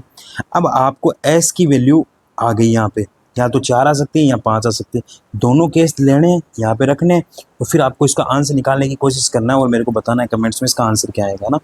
नहीं आए तो फिर मैं बैठा हूँ आपके यहाँ पे ना, ठीक है? तो कोई प्रॉब्लम नहीं होगी। चलो जी, लगभग क्वेश्चन हमने निपटा लिए हैं अपने कंसेप्ट के ना। ये वाला क्वेश्चन, एक लास्ट क्वेश्चन बचा अपने, ये वाला 46 नंबर क्वेश्चन। क्या करें? ये आपको मैंने बोला है क्या देने करने के लिए? करोगे? ट्राई करोगे इसको? यार सिंपल सी बात है ना, सिंपल सी बात है, इसका नेट ऑफ करना पड़ेगा वरना ही परेशान करेंगे। सिंपल सी बात है, देखो समझना इस क्वेश्चन को। P P Q Q R R, ये मेरे पास 2 अंकों की कोई संख्या है, ठीक है? P P Q Q R R, इनको मैं जोड़ूंगा तो मेरे पास टी टी 0 आना चाहिए, 3 अंकों की संख्या बननी चाहिए जिसका इकाई अंक 0 आना चाहिए मेरे पास। अब मेरे को एक बात बताओ, जहाँ टी टी 0 3 अंकों की संख्या जिसका अंतिम अंक 0 है, तो निम्नलिखित में से घटनाओं पर विचार कीजिए। एक चीज इसने बोल रही कि पी का मान क्यू से छोटा होगा और क्यू का मान आर से छोटा होगा। ओके, एक बात बताओ, वही कंसेप्ट सेम, इन तीनों का जोड़ करके 0 आ रहा है कि नहीं आ रहा? तीनों का जोड़ कितना आ रहा है? 0। अब मेरे को यहाँ पे इसने कहीं भी बोला है कि P Q are distinct number है, बोला है ना यार, यहाँ पे बोल दिया ना इसने P Q are distinct number है। ओके, बोल दिया। इसने बोला है क्या मेरे को कि पी क्यू आर 0 नहीं हो सकता? कहीं नहीं बोला। 0 भी हो सकता है फिर, 2 अंकों की संख्या। अरे नहीं हो सकता, 2 अंकों की संख्या बोल दिया तो 0 कहाँ से होगा? अगर पी की वैल्यू 0 होगी तो 0 0 तो एक अंक की हो गया 0, तो 0 भी नहीं हो सकता। सही है कि नहीं है? तो आपको इसके मान निकालने हैं। अब एक बात बताओ, पी क्यू आर जुड़ के मेरे पास कहीं ना कहीं इकाई अंक 0 आएगा, तो इनको जोड़ के मैं यहाँ तो 0 10 बन रहा होगा, या इनको जोड़ के 20 बन रहा होगा। 30 बन सकता है क्या? अगर मैं इसको 9 9 9 भी ले लूँ ना तो 27 जाएगा, और वो तो हमको 9 9 9 तो ले भी नहीं सकते। एक को 9 ले लिया तो दूसरे को 8, तीसरे को 7 ही लेना पड़ेगा। बात समझ में आ रही है कि नहीं आ रही? बात समझ में आ रही है कि नहीं आ रही? तो इसका मतलब हम इसको 10 ले सकते हैं, 20। अच्छा 20 ले मैं, तो अगर मैंने इसको 9 किया, दूसरे को 8 किया, तीसरे को 7 किया, तो 9 8 17, 17 7 20 से ऊपर आ जाएगा, बिल्कुल आ सकता है। इसका मतलब 9 8 17 है, तो मैं इसको 3 ले सकता हूँ कि नहीं ले सकता? इसका मतलब 20 बन सकता है, नहीं बन सकता? 20 बन सकता है कि नहीं बन सकता? बिल्कुल बन सकता है। अब आप इस क्वेश्चन में मेरे को करके बताओ कि इसमें 10 वाले केस 20 वाले केस लेके कैसे इसका आंसर निकाले। पी के कितने संभव मान है, क्यू के कितने संभव मान है? बात समझ में आ रही है कि नहीं आ रही? इसका आंसर कमेंट्स में मेरे को बताओ, कितना इसका आंसर आ रहा है। ये मैंने इतना आपको समझा दिया। तो कुल मिला के इस वीडियो में हमने शायद 3 क्वेश्चन आपको दिए हैं या 2 क्वेश्चन दिए, है ना? शायद 2 ही। ये कर लिया था, ये कर लिया था, ये हो गया था, ये भी हो गया था। ये मैंने आपको करने के दिया है SW 2023 का क्वेश्चन। ये भी करेंगे, ये भी अभी करेंगे। ये अपना हो गया, ये हो गया, ये भी निपट गया, निपट गया। ये शायद हमने करने को दिया आपको SW ना, SW शायद ये कर लिया था। हाँ ये लगभग तो कर लिया था आपने, SW थोड़ा बहुत दिया है, समझ लो क्या आप। ये भी हो गया, चलो जी ये भी हो गया। लगभग अपने क्वेश्चन हो गए। एक क्वेश्चन आपको करने को दिया, एक मैंने लगभग बता दिया आपको, ठीक है। टोटल मार के 2 क्वेश्चन है। ओके, अब जो आज का लास्ट इस कंसेप्ट बचता है ना, उसके ऊपर आते हैं फैक्टर्स के ऊपर, है ना। अगर ये चीज़ समझ ली तो अपने नंबर सिस्टम का दी एंड हम कर लेंगे। ओके, ये मैंने कुछ नोट्स चुराए हैं, है ना। देखो, अब जो हम पढ़ने जा रहे हैं ना, वो एक छोटा सा कंसेप्ट है, गुणनखंड। गुणनखंड क्या होता है? किसी भी गुणनखंड धनात्मक पूर्णांक है जो किसी संख्या का सटीक रूप से विभाजित कर सकते हैं। मतलब क्या हुआ इसका? मेरे पास एक संख्या है 12, ठीक है। इसको मैं किस किस से डिवाइड कर सकता हूँ? पूरा पूरा, मतलब इस संख्या में किस किस का भाग पूरा पूरा जा सकता है, वो इसका गुणनखंड है। मतलब देखो, इसमें 1 का भाग जा रहा है कि नहीं जा रहा? 1 का भाग तो सब में जाता है, तो इसका मतलब 1 तो सबका गुणनखंड होगा। इसके अलावा 2 का भाग जाता है, बिल्कुल ठीक है। 3 का भाग जाता है, बिल्कुल ठीक है। 4 का भाग जाता है, बिल्कुल ठीक है। 5 का नहीं जाता, 6 का जाता है, 7 का नहीं जाता, और इसके आगे भी नहीं जाता। इसका मतलब 12 के टोटल गुणनखंड कितने हो गए? 1 2 3 4 5, और एक 12 का 12 में भी जाता है कि नहीं जाता? तो इसके गुणनखंड कितने हो गए? 2 2 4 1 5 और 1 6। समझ में आ रहा है गुणनखंड का मतलब? गुणनखंड मतलब ऐसा टुकड़ा जिसका उसमें भाग जाए। एक हर संख्या का गुणनखंड होता है, क्योंकि 1 का भाग सब में जाता है। बात समझ में आ गई? हर प्राकृतिक संख्या स्वयं का गुणनखंड होता है, जैसे कि 12 का 12 भी होता है। ओके, 1 के अतिरिक्त सभी प्राकृत संख्याओं के कम से कम 2 गुणनखंड होते हैं। क्यों? अगर मैंने बोला कि 1 है तो 1 का तो गुणनखंड 1 ही होगा, तो 1 को तो छोड़ दो। मैंने कहा कोई भी संख्या, जैसे मैंने लिख लिया 7, 7 एक अभाज्य संख्या है, तो इसके भी क्या है, एक तो 7 का भाग जाएगा, 1 का भाग जाएगा, तो कम से कम 2 गुणनखंड आएंगे। तो 1 के अतिरिक्त सभी प्राकृत संख्याओं के 2 गुणनखंड होते हैं मिनिमम। ये बात भी समझ में आ रही कि नहीं आ रही? नंबर ऑफ फैक्टर्स, गुणनखंडों की संख्या। पहली बात, छोटी संख्या है तो हमने ऐसे निकाल लिया कि 12 का गुणनखंड हो गया 1 2 3 4 6 और 12, ठीक है कि नहीं है? तो इसके 6 गुणनखंड हो गए, बिल्कुल ठीक बात है।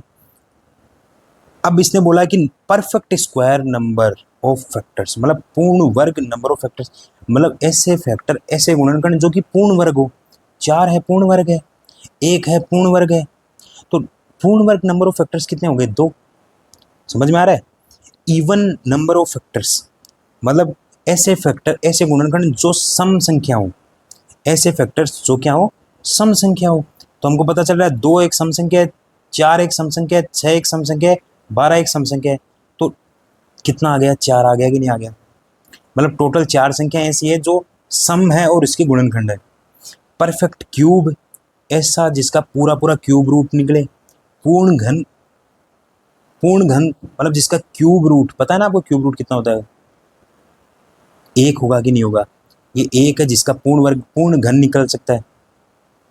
नंबर ऑफ फैक्टर्स मतलब जो भी आपको दे रखा ना, आप समझ में आ रहा है कि नहीं आ रहा। ये एक संख्या है 12। ये 12 तो एक छोटी सी संख्या है कि नहीं है। 12 एक छोटी सी संख्या है तो इसका आराम से हमने लिख के निकाल दिया। लेकिन इसी की जगह 12 की जगह कुछ बड़ी संख्या होती तो हम निकालते, डायरेक्ट नहीं निकालते। हमारे पास कुछ तरीके होने चाहिए निकालने के। जैसे इसको समझो, हमने क्या किया, 72 लिया, मैंने 72 लिया, 72। अब 72 के अंदर काफ़ी सारे हो जाएंगे, ठीक है कि नहीं है। देखो यहाँ पे नंबर ऑफ फैक्टर्स 12 बता रखे हैं। अगर हम नंबर ऑफ फैक्टर्स 12 देखें तो कैसे करें इसको, इतने ये क्या बना के देखेंगे हम। बिल्कुल भी आपको बना के देखने की ज़रूरत नहीं है। अब मैं आपको बताता हूँ कि नंबर ऑफ कैसे निकालते हैं। एक हम यहाँ पे नया पेज ले लेते हैं, number of factors, number of factors, गुणनखंडों की संख्या। एक बार समझ में आ गया ना, फिर कोई प्रॉब्लम नहीं है, ठीक है। मैंने कहा भैया एक बात बताओ, जैसे 72 इसने देर का था, 72 ही हम ले लेते हैं। आपको जब भी किसी संख्या का गुणनखंडों की संख्या निकालनी हो ना, आप क्या करो, उसके अभाज्य गुणनखंड करो।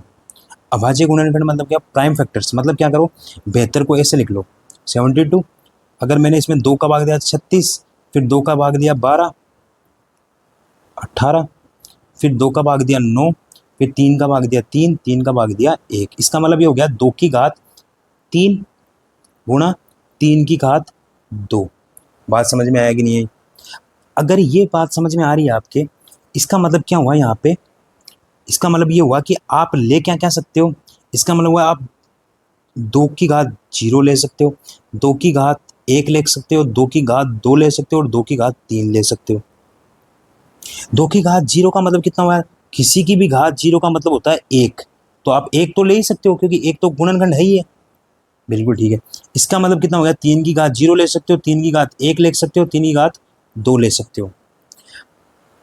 अब मेरे को क्या करना है, नंबर ऑफ फैक्टर्स निकालने हैं ना। तो मेरे को एक बात बताओ, नंबर ऑफ फैक्टर्स निकालने के लिए 2 संख्याएं गुणा हो रही है, तो फैक्टर्स इन मतलब ये 2 संख्याएं गुणा हो रही है।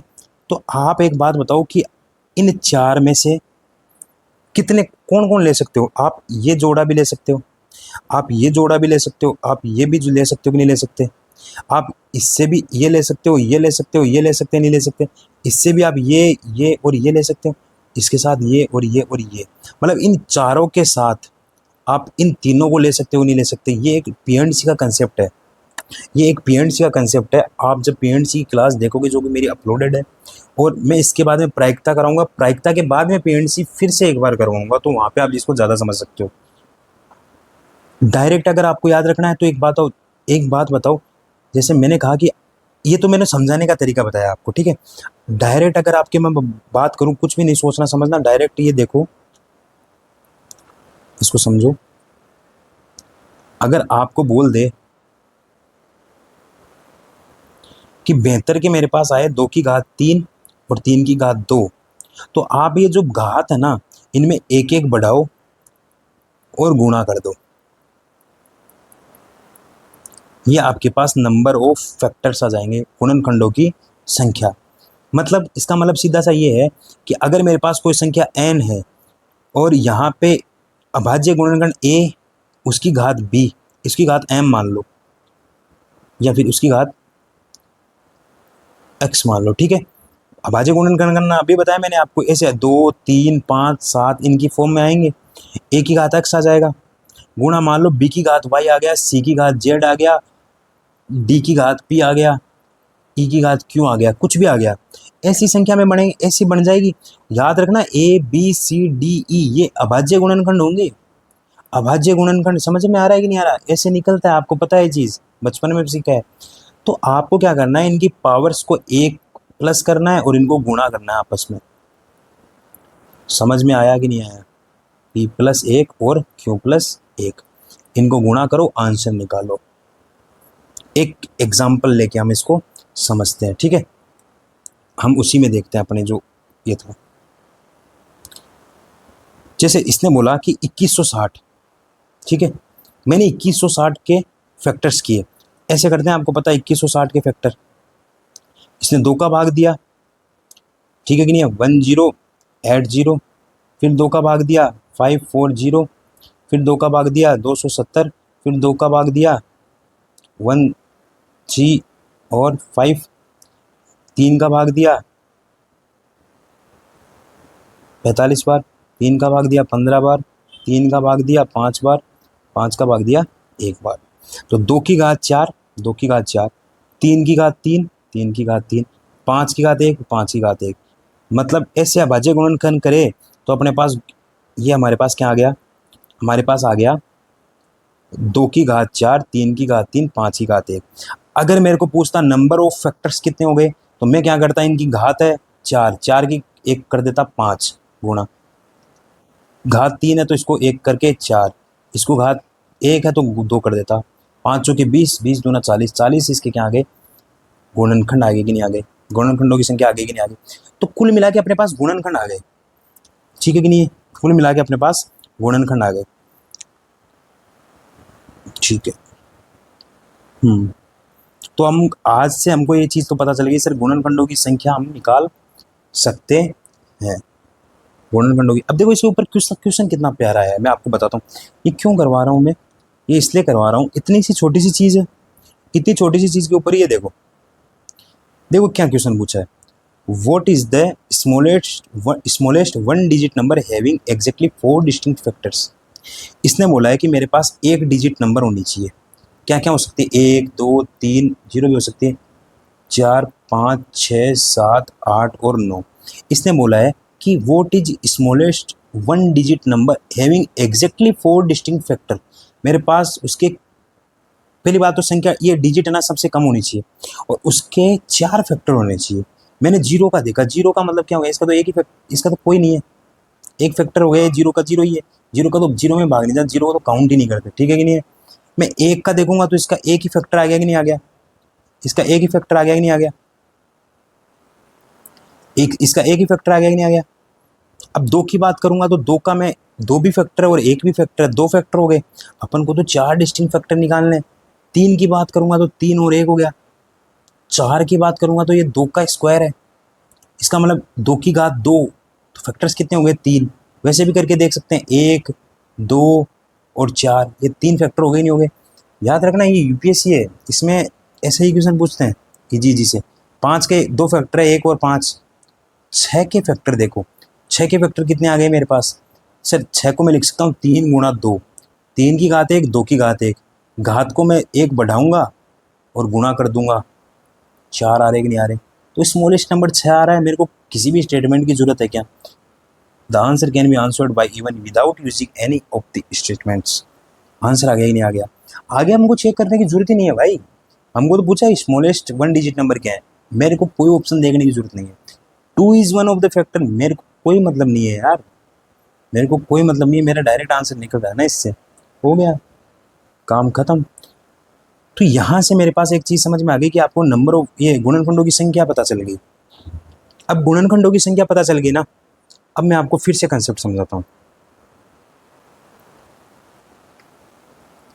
अब बात आती है सम गुणनखंडों की संख्या।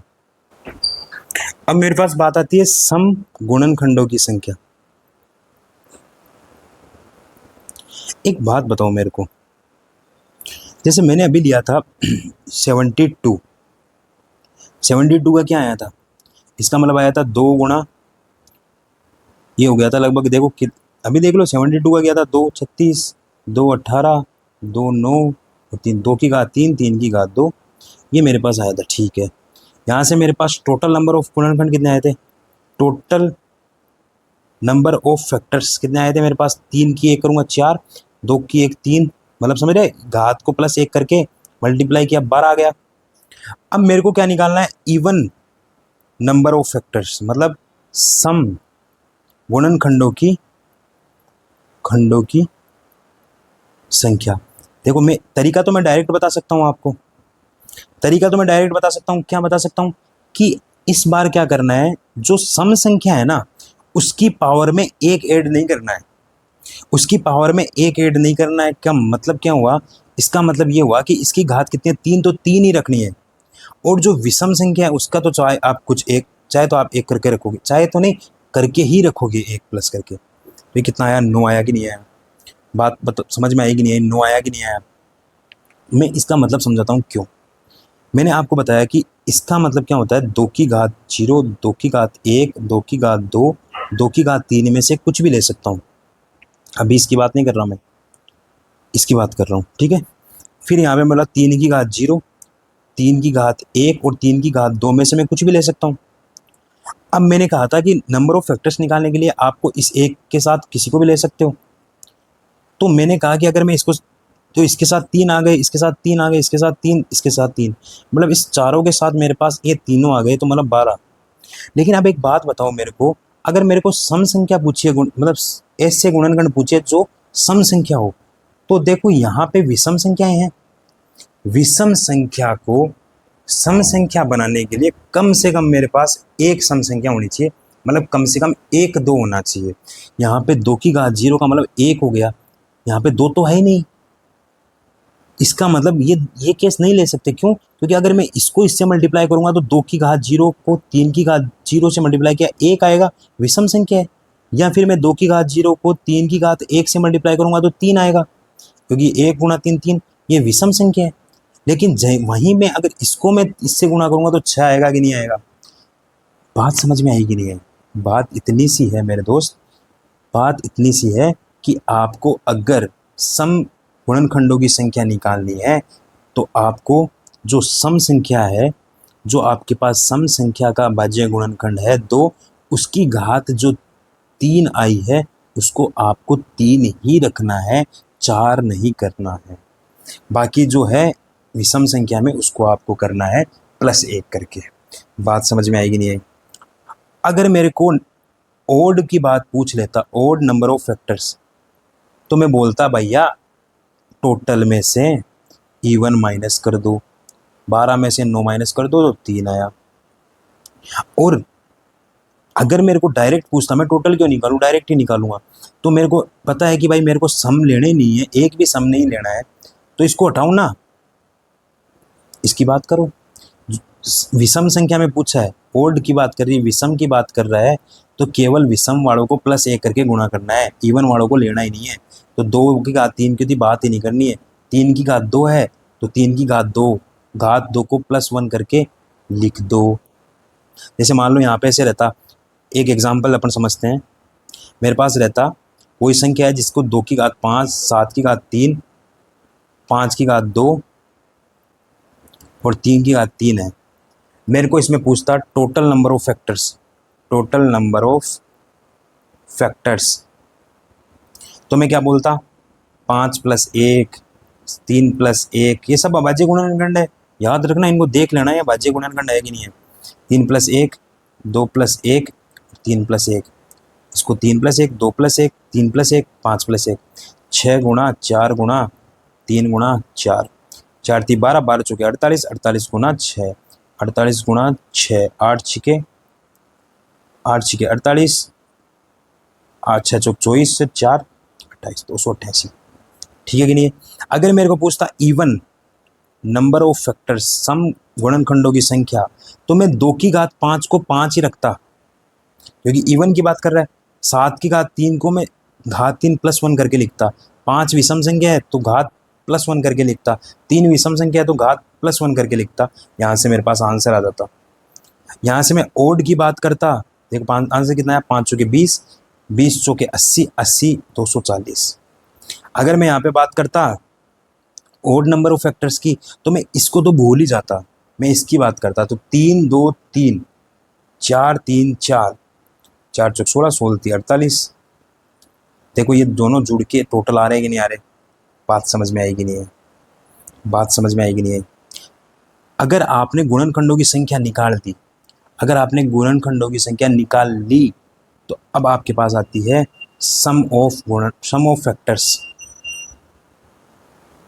गुणनखंडों का गुणनखंडों का योग। सिंपल सा फॉर्मूला है, सिंपल सा तरीका है, फॉर्मूला भी नहीं बोलते, तरीका बोलते हैं इसको। जैसे मैंने कहा 72 को कितना लिखा था, 72 को मैंने लिखा था 2 की पावर 3 इंटू 3 की पावर 2। कुछ भी नहीं करना, इसको पकड़ो, 2 की घात 0 से स्टार्ट करो, +1 करो, 2 की घात 1 प्लस 2 की घात 2 प्लस 2 की घात 3, कुछ दिमाग नहीं लगाना। 3 की घात 0 प्लस 3 की घात 1 प्लस 3 की घात 2, मतलब 0 से स्टार्ट करो, मैक्सिमम घात तक लेके जाओ, जोड़ दो, सेकंड वाले को स्टार्ट करो। ये कितना हो गया, 1 plus 2 plus 4 plus 8, 1 plus 3 plus 9, इसको गुणा करना है। 8 4 12, 12 2 14, 1 15, गुणा 9 और 3 12, 1 13, आंसर आ जाएगा। बात समझ में आएगी नहीं आई? बात समझ में आ गई। चलो जी, तो यहाँ से सम ऑफ फैक्टर्स की बात करी तो ये समझ में आ गया आपके। जैसे ये 2160 का ये है सिस्टम, तो 2 की घात 4 है तो 2 की घात 0 1 2 3 4, इनको सबको जोड़ दिया, गुणा कर दिया। 3 की घात 0 1 2 3, फिर गुणा किया। ठीक है, सिंपल से काम है, सिंपल सी बातें हैं। सम ऑफ फैक्टर्स ये चीज़ कोई मतलब की नहीं है, ठीक है, इसको काट देना। 2160 इवन नंबर ऑफ फैक्टर्स, समगुणकों का योग। अगर समगुणकों का योग पूछा है, देखना यहाँ पे टोटल गुणनखंडों का योग तो पता चल गया। अब देखो यहाँ पे इवन फैक्टर्स पता चल गया, मिनिमम 2 की घात 1 समकारक जो भी है, ये 5 4। देखो यहाँ पे देखो क्या किया, इवन फैक्टर्स पूछे हैं तो 2 की घात 4 है, 2 की घात कितनी है 4। तो इसने नंबर ऑफ फैक्टर्स तो कितने दिए हैं, 4 में 1 जोड़ के, 3 में 1 जोड़ के, 2 में 1 में 1 जोड़ के, ये तो इसने टोटल गुणनखंड किए। लेकिन इवन में क्या किया इसने, 2 की घात 4 है तो 4 ही रखा है, ये घात 3 की घात 3 है, इसको 4 किया है, 1 जोड़ के, इसको 1 जोड़ के लिखा है, ठीक है कि नहीं है? बात समझ में आएगी नहीं आई? ये आपको मैं समझा चुका है ना, ठीक है। अब इसने बोला कि सम ऑफ इवन फैक्टर्स, मतलब इवन फैक्टर्स का जोड़ कितना आएगा। अब इवन फैक्टर्स का जोड़ करने के लिए क्या करना पड़ेगा, आपने जो लिया है उसी से काम कर लो। जैसे मैंने कहा यहाँ पे इवन फैक्टर्स, तो यहाँ पे इवन नंबर ऑफ फैक्टर्स का योग करना है, तो अब मैं यहाँ पे क्या करूँगा, 2 की घात, अब 0 लूँगा क्या यहाँ पे, even sum of even factors की बात करूँगा, तो इवन फैक्टर्स में मैं 2 की घात 0 नहीं लूँगा, 2 की घात 1 प्लस 2 की घात 2 प्लस 2 की घात 3 प्लस 2 की घात 4, गुणा 3 की घात तो 0 से स्टार्ट करूँगा, 3 की घात 1, 3 की घात 2, 3 की घात 3, गुणा 5 की घात 0, 5 की घात 1। देखो 5 की घात 1, 5 और 1 6, 6 आ गया, 9 मतलब 27 और 9 35, 3 3 9 9 30 27, 27 और 9 कितने हो गए 36, 3 39 और 1 40, 40। 2 की घात 4 16, 2 की घात 3 8, 16 और 8 24, 2 की घात 4 28 और 1 28 और 2 30। यहाँ पे 2 की घात 0 नहीं लिया सम में भी, वो सेम प्रोसेस लगेगा इसमें। बात समझ में आएगी नहीं आई? सम ऑफ इवन फैक्टर्स आ गया, sum of even factors. Number of odd factors अभी बताया मैंने आपको, नंबर ऑफ ऑड फैक्टर्स पता चल गया। अब टोटल में, टोटल सम में से उसको माइनस कर दो ऑड फैक्टर्स को, या फिर विषम कारकों वाले में केवल विषम विषम को आपको जोड़ना है। जैसे अगर बात करूँ मैं 2160 की, तो अब विषम सम ऑफ ऑड फैक्टर्स विषम कारकों का योग करना है, तो इसकी तो बात ही नहीं करूँगा, इसकी बात करूँगा। तो 3 की घात 0, 3 की घात 1, 3 की घात 2, 3 की घात 3 को मैं जोड़ा, गुणा किया 5 की घात 0, 5 की घात 1 के जोड़ से, 40 और 6। ये देखो यहाँ इसको छोड़ दिया मैंने, 40 और 6 इसको किया, 240 आ गया। ठीक है कि नहीं है? समझ में आ गया कि नहीं आ गया? आपको नंबर ऑफ फैक्टर समझ में आ गया, ओके। और तो कुछ रहा आगे इसमें, और कुछ ही नहीं रहा, बात समझ में आ गई। ये बस 2-4 चीज़ें याद रखने की है, दिमाग में रखने की है, फिर हो जाएगा। ये गुणनखंडों की संख्या जो पूर्ण वर्ग हो, पूर्ण वर्ग निकालने के लिए क्या करना है, पूर्ण वर्ग के निकालने के लिए हम क्या करें, तो number of factors perfect square, गुणनखंडों की संख्या पूर्ण वर्ग में पावर बट्टा 2 करना है। नहीं समझ में आया? पावर बट्टा 2 नहीं समझ में आया, कैसे? जैसे मैंने कहा यहाँ पे ये लिया है, ठीक है, यहाँ पे क्या लिया है ये। अब इसने क्या किया, 2 की घात 4 इंटू 3 की घात 3 इंटू 5 की घात 2 है, ये 10,800 का अभाज्य गुणनखंड का रूप है, ठीक है।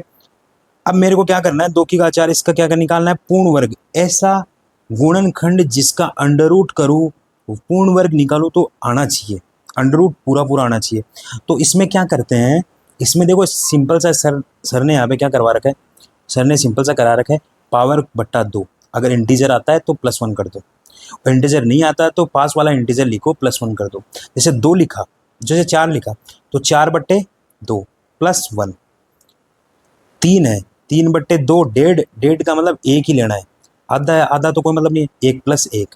5 की घात 2/2, ये 2 है, इसमें /2 किया, 1 आया, 1 में 1 जोड़ा, आ गया।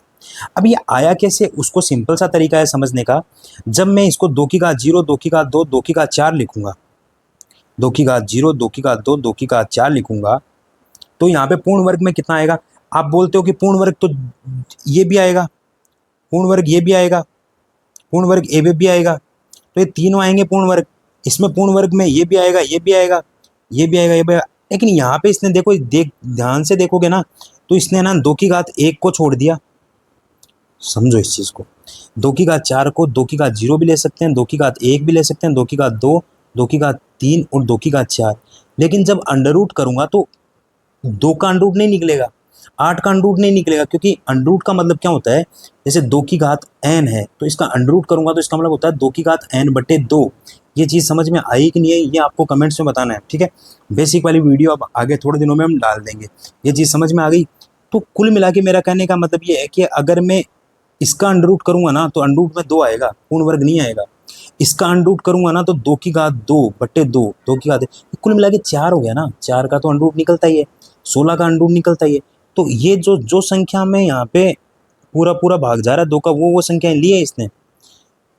कुछ ही मत करो, बोलो गलती हो गई, हम तो डायरेक्ट रट लेंगे। अरे रटना नहीं है, मैथ में कुछ ना रटोगे, कुछ भी नहीं रट सकते आप, मैथ में गारंटी है मेरी, कुछ भी नहीं रट सकते आप। तो सिंपल सी बात याद रखो, जो पावर आती है, जो पावर आती है, जो पावर आती है, जैसे 4 आई उसका बटा 2 करो, +1 करो।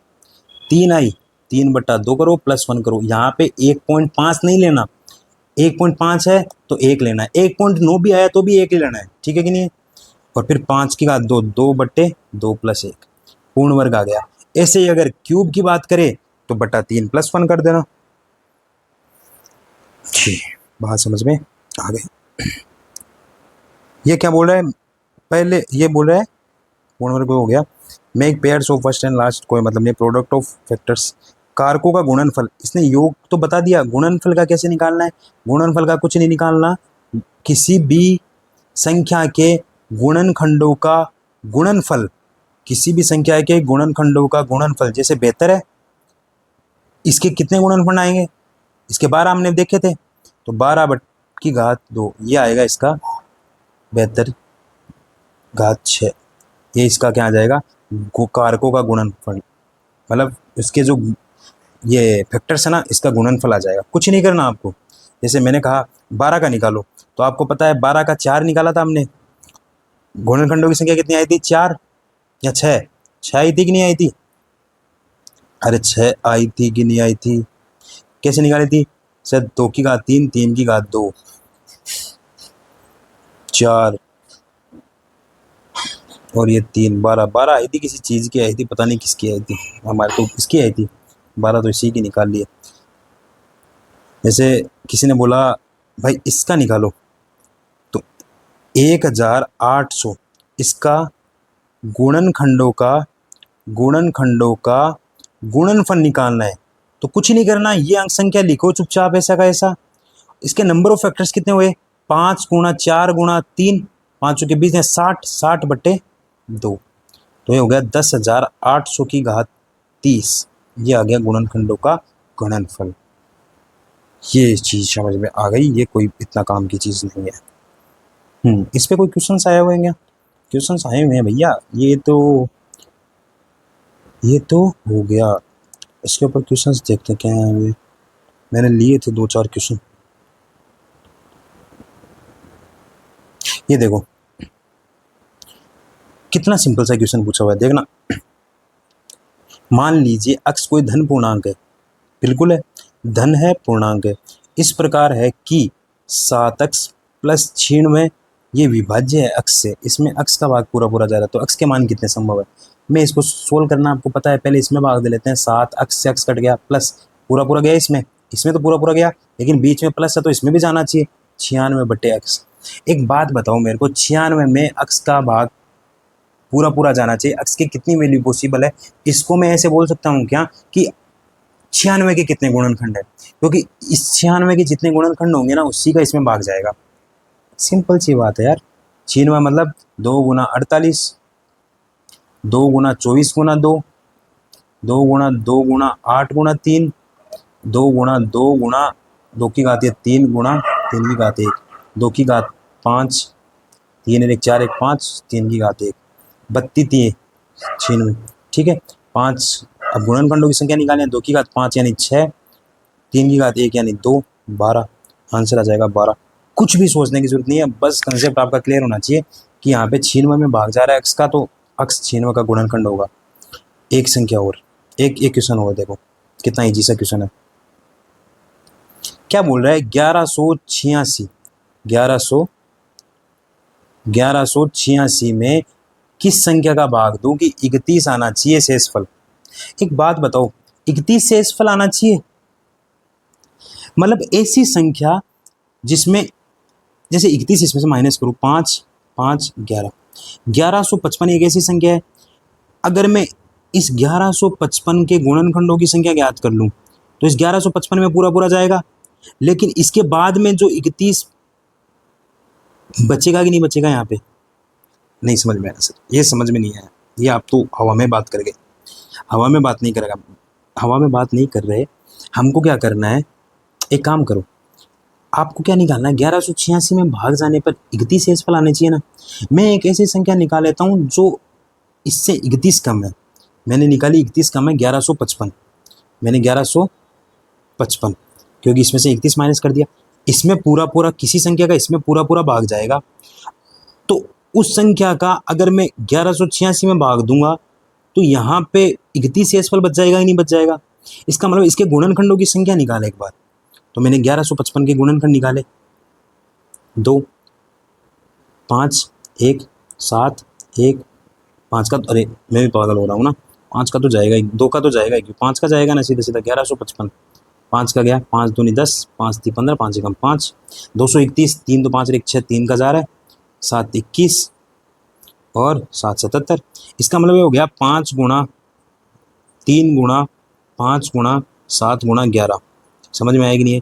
इसका मतलब क्या हुआ, इसका मतलब ये हुआ कि इसमें 3 5 7 11 1 1 1 1। समझ में आएगी नहीं है।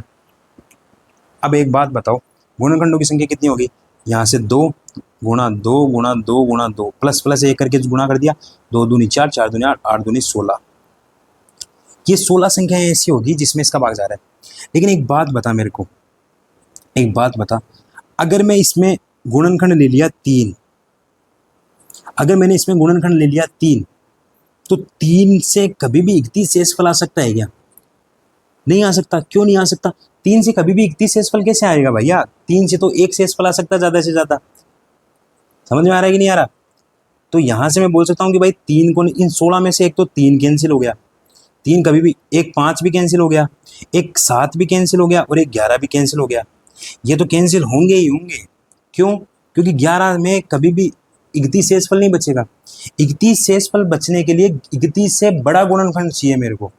समझ में आया कि नहीं है? तो मैं यहाँ से क्या करूँगा, अच्छा 15 का भी कैंसिल होगा, 21 से भी कैंसिल होगा, 33 लूँगा क्या? नहीं लूँगा। 35 लूँगा क्या? नहीं लूँगा।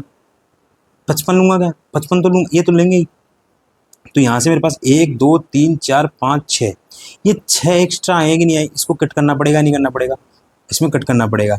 और एक भी तो गुणनखंड आएगा, जिसका भी एक भी तो गुणनखंड होता है, तो एक भी नहीं ले सकते। बात समझ में आएगी नहीं है? तो एक के साथ ये तो आंसर कितना आ जाएगा? 9 आ जाएगा कि नहीं आ जाएगा? बात समझ में आएगी नहीं आई? अब जैसे मैंने बोला कि एक काम करो, एक लेके बताओ, जैसे मैंने किया 3 5 33 लेते हैं, ठीक है। 33 लेते हैं यहाँ से, 3 इंटू 11, 33 में भाग देते हैं किसका, 33 का भाग देते हैं किसमें, 1186 में।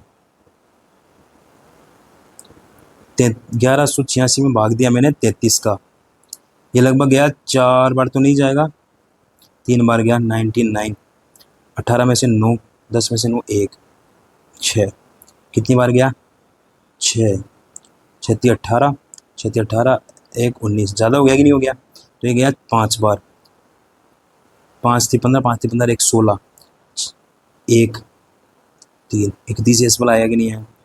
कुल मिला के अगर आपको ऐसा बोल दे कि ऐसी कितनी संख्याएं हैं जिसको, कितने धन पूर्णांक जिसको इसमें विभाजित करने पर शेषफल ये आता है, तो आपको क्या करना है, वो शेषफल इसमें से माइनस करो, जो संख्या आएगी उसके गुणनखंड निकालो, और वो गुणनखंड है ना 31 से बड़े होने चाहिए, तो 31 से छोटे वाले गुणनखंड माइनस करने पड़ेंगे।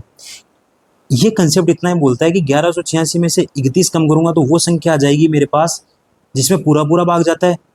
अब उस पूरे पूरे भाग से 31 प्लस एक्स्ट्रा कर दिया मैंने, तो 31 शेषफल बचने की कंडीशन आ गई, लेकिन 31 शेषफल तभी बचेगा जब ये गुणनखंड 31 से बड़ा होगा। एक बार वीडियो को वापस से चला के देख लेना, आपको नहीं समझ में आया तो, बाकी आई थिंक आपके समझ में आ गया है ना। ये भी इजी सा क्वेश्चन था, ज़्यादा कोई लोड लेने की इसमें ज़रूरी नहीं थी। यार देखो नंबर सिस्टम का क्या है, नंबर सिस्टम अपना निपट चुका है ना, इसको अगर आप देख लोगे तो इसके बाद में नंबर सिस्टम अपना निपट चुका है ना।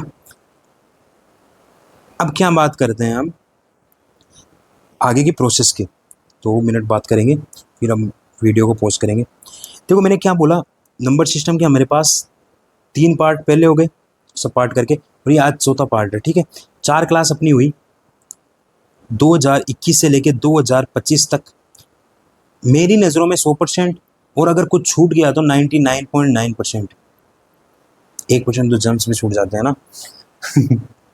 तो ये क्लियर हो गया अपने क्वेश्चंस। हमने क्या देखा, यूपीएससी का ट्रेंड देखा, 21 से लेके 25 तक ऐसे ऐसे टॉपिक देखे जिनसे +2 +3 या +4 क्वेश्चन हर बार आ रहे हैं, ठीक है कि नहीं है। हमने ये क्वेश्चन कर लिए। मैं फिर बोलता हूँ नंबर सिस्टम के हज़ारों क्वेश्चंस बनते हैं, आपको सही डायरेक्शन में सही तरीके से सही क्वेश्चन पकड़ के उसका आंसर निकालना है। हर क्वेश्चन करने का नहीं होता, हर क्वेश्चन छोड़ने का नहीं होता, आपको सही क्वेश्चन पहचान के सही क्वेश्चन को सही टाइम में करना होता है। अगर आप ये टेक्निक सीख गए तो यूपीएससी सीसेट इस बार 2026 वाला क्लियर होगा ही होगा, है ना। इसके बाद में 1-2 क्लास में क्वेश्चन आंसर की लिखूंगा। अब क्वेश्चन आंसर की जो क्लासें आएगी वो हो सकता है कि बीच में भी आ जाए, कभी भी आ जाए, दूसरा टॉपिक स्टार्ट होके उसकी क्लासें डलने लग जाए और इसकी बाद में आए, वो सब डिपेंड करेगा अपने आगे की प्रोसेस के ऊपर। तो मैं तो यही बोलता हूँ कि इन सब क्लासों को कीजिए, 2021 से 2025 तक के पेपर लेके बैठो, सबको सोल्व करो, 1 बार 2 बार 5 बार 10 बार। अगर आपने कर लिए वो क्वेश्चन और तरीके समझ में बैठ गए, तब एक बार में किसी को कुछ नहीं होता। अगर मैं बोलता हूँ कि अगर मेरे को मैथ नहीं आ रही है तो भैया ये प्रॉब्लम है कि आपने प्रैक्टिस नहीं की। आप 2021 का पेपर 10 बार सोल्व कर लो, अगर वो क्वेश्चंस दिमाग में बैठ गए, उनके तरीके आपके दिमाग में बैठ गए तो कोई प्रॉब्लम नहीं है। फिर वही क्वेश्चन 22 में रिपीट हो रहे हैं, थोड़े बहुत इधर उधर होके 23 में 24 में 25 में, ठीक है कि नहीं है। तो अब इसकी जो आगे की क्लास आएगी वो क्वेश्चन आंसर की आएगी, और हम जो नेक्स्ट टॉपिक स्टार्ट करेंगे वो पीएनसी या फिर प्रोबेबिलिटी में से स्टार्ट करेंगे। प्रोबेबिलिटी के वीडियोस आने की प्रोबेबिलिटी 90% है। क्यों? पीएनसी की हमारे पास क्लासें डली हुई है यूट्यूब चैनल के ऊपर, हालांकि उसमें पूरी क्लास नहीं है, 1 या 2 चैप्टर मिस है, ठीक है, 1 या 2 चैप्टर मिस है, 1 या 2 टॉपिक या कंसेप्ट बोल सकते हैं उनको ना। लेकिन जो प्रोबेबिलिटी है वो बिल्कुल भी हमारे पास नहीं डला हुआ, तो हम क्या करेंगे, एक बार इसको करेंगे फिर इसके बाद में ये करेंगे। ऐसे करते करते दिसंबर आते आते हम पूरा सी सेट का कवर कर चुके होंगे, है ना। तो ऑल द बेस्ट, आपको तैयारी करते रहिए, मज़े से पढ़ते रहिए, है ना। Thank you very much.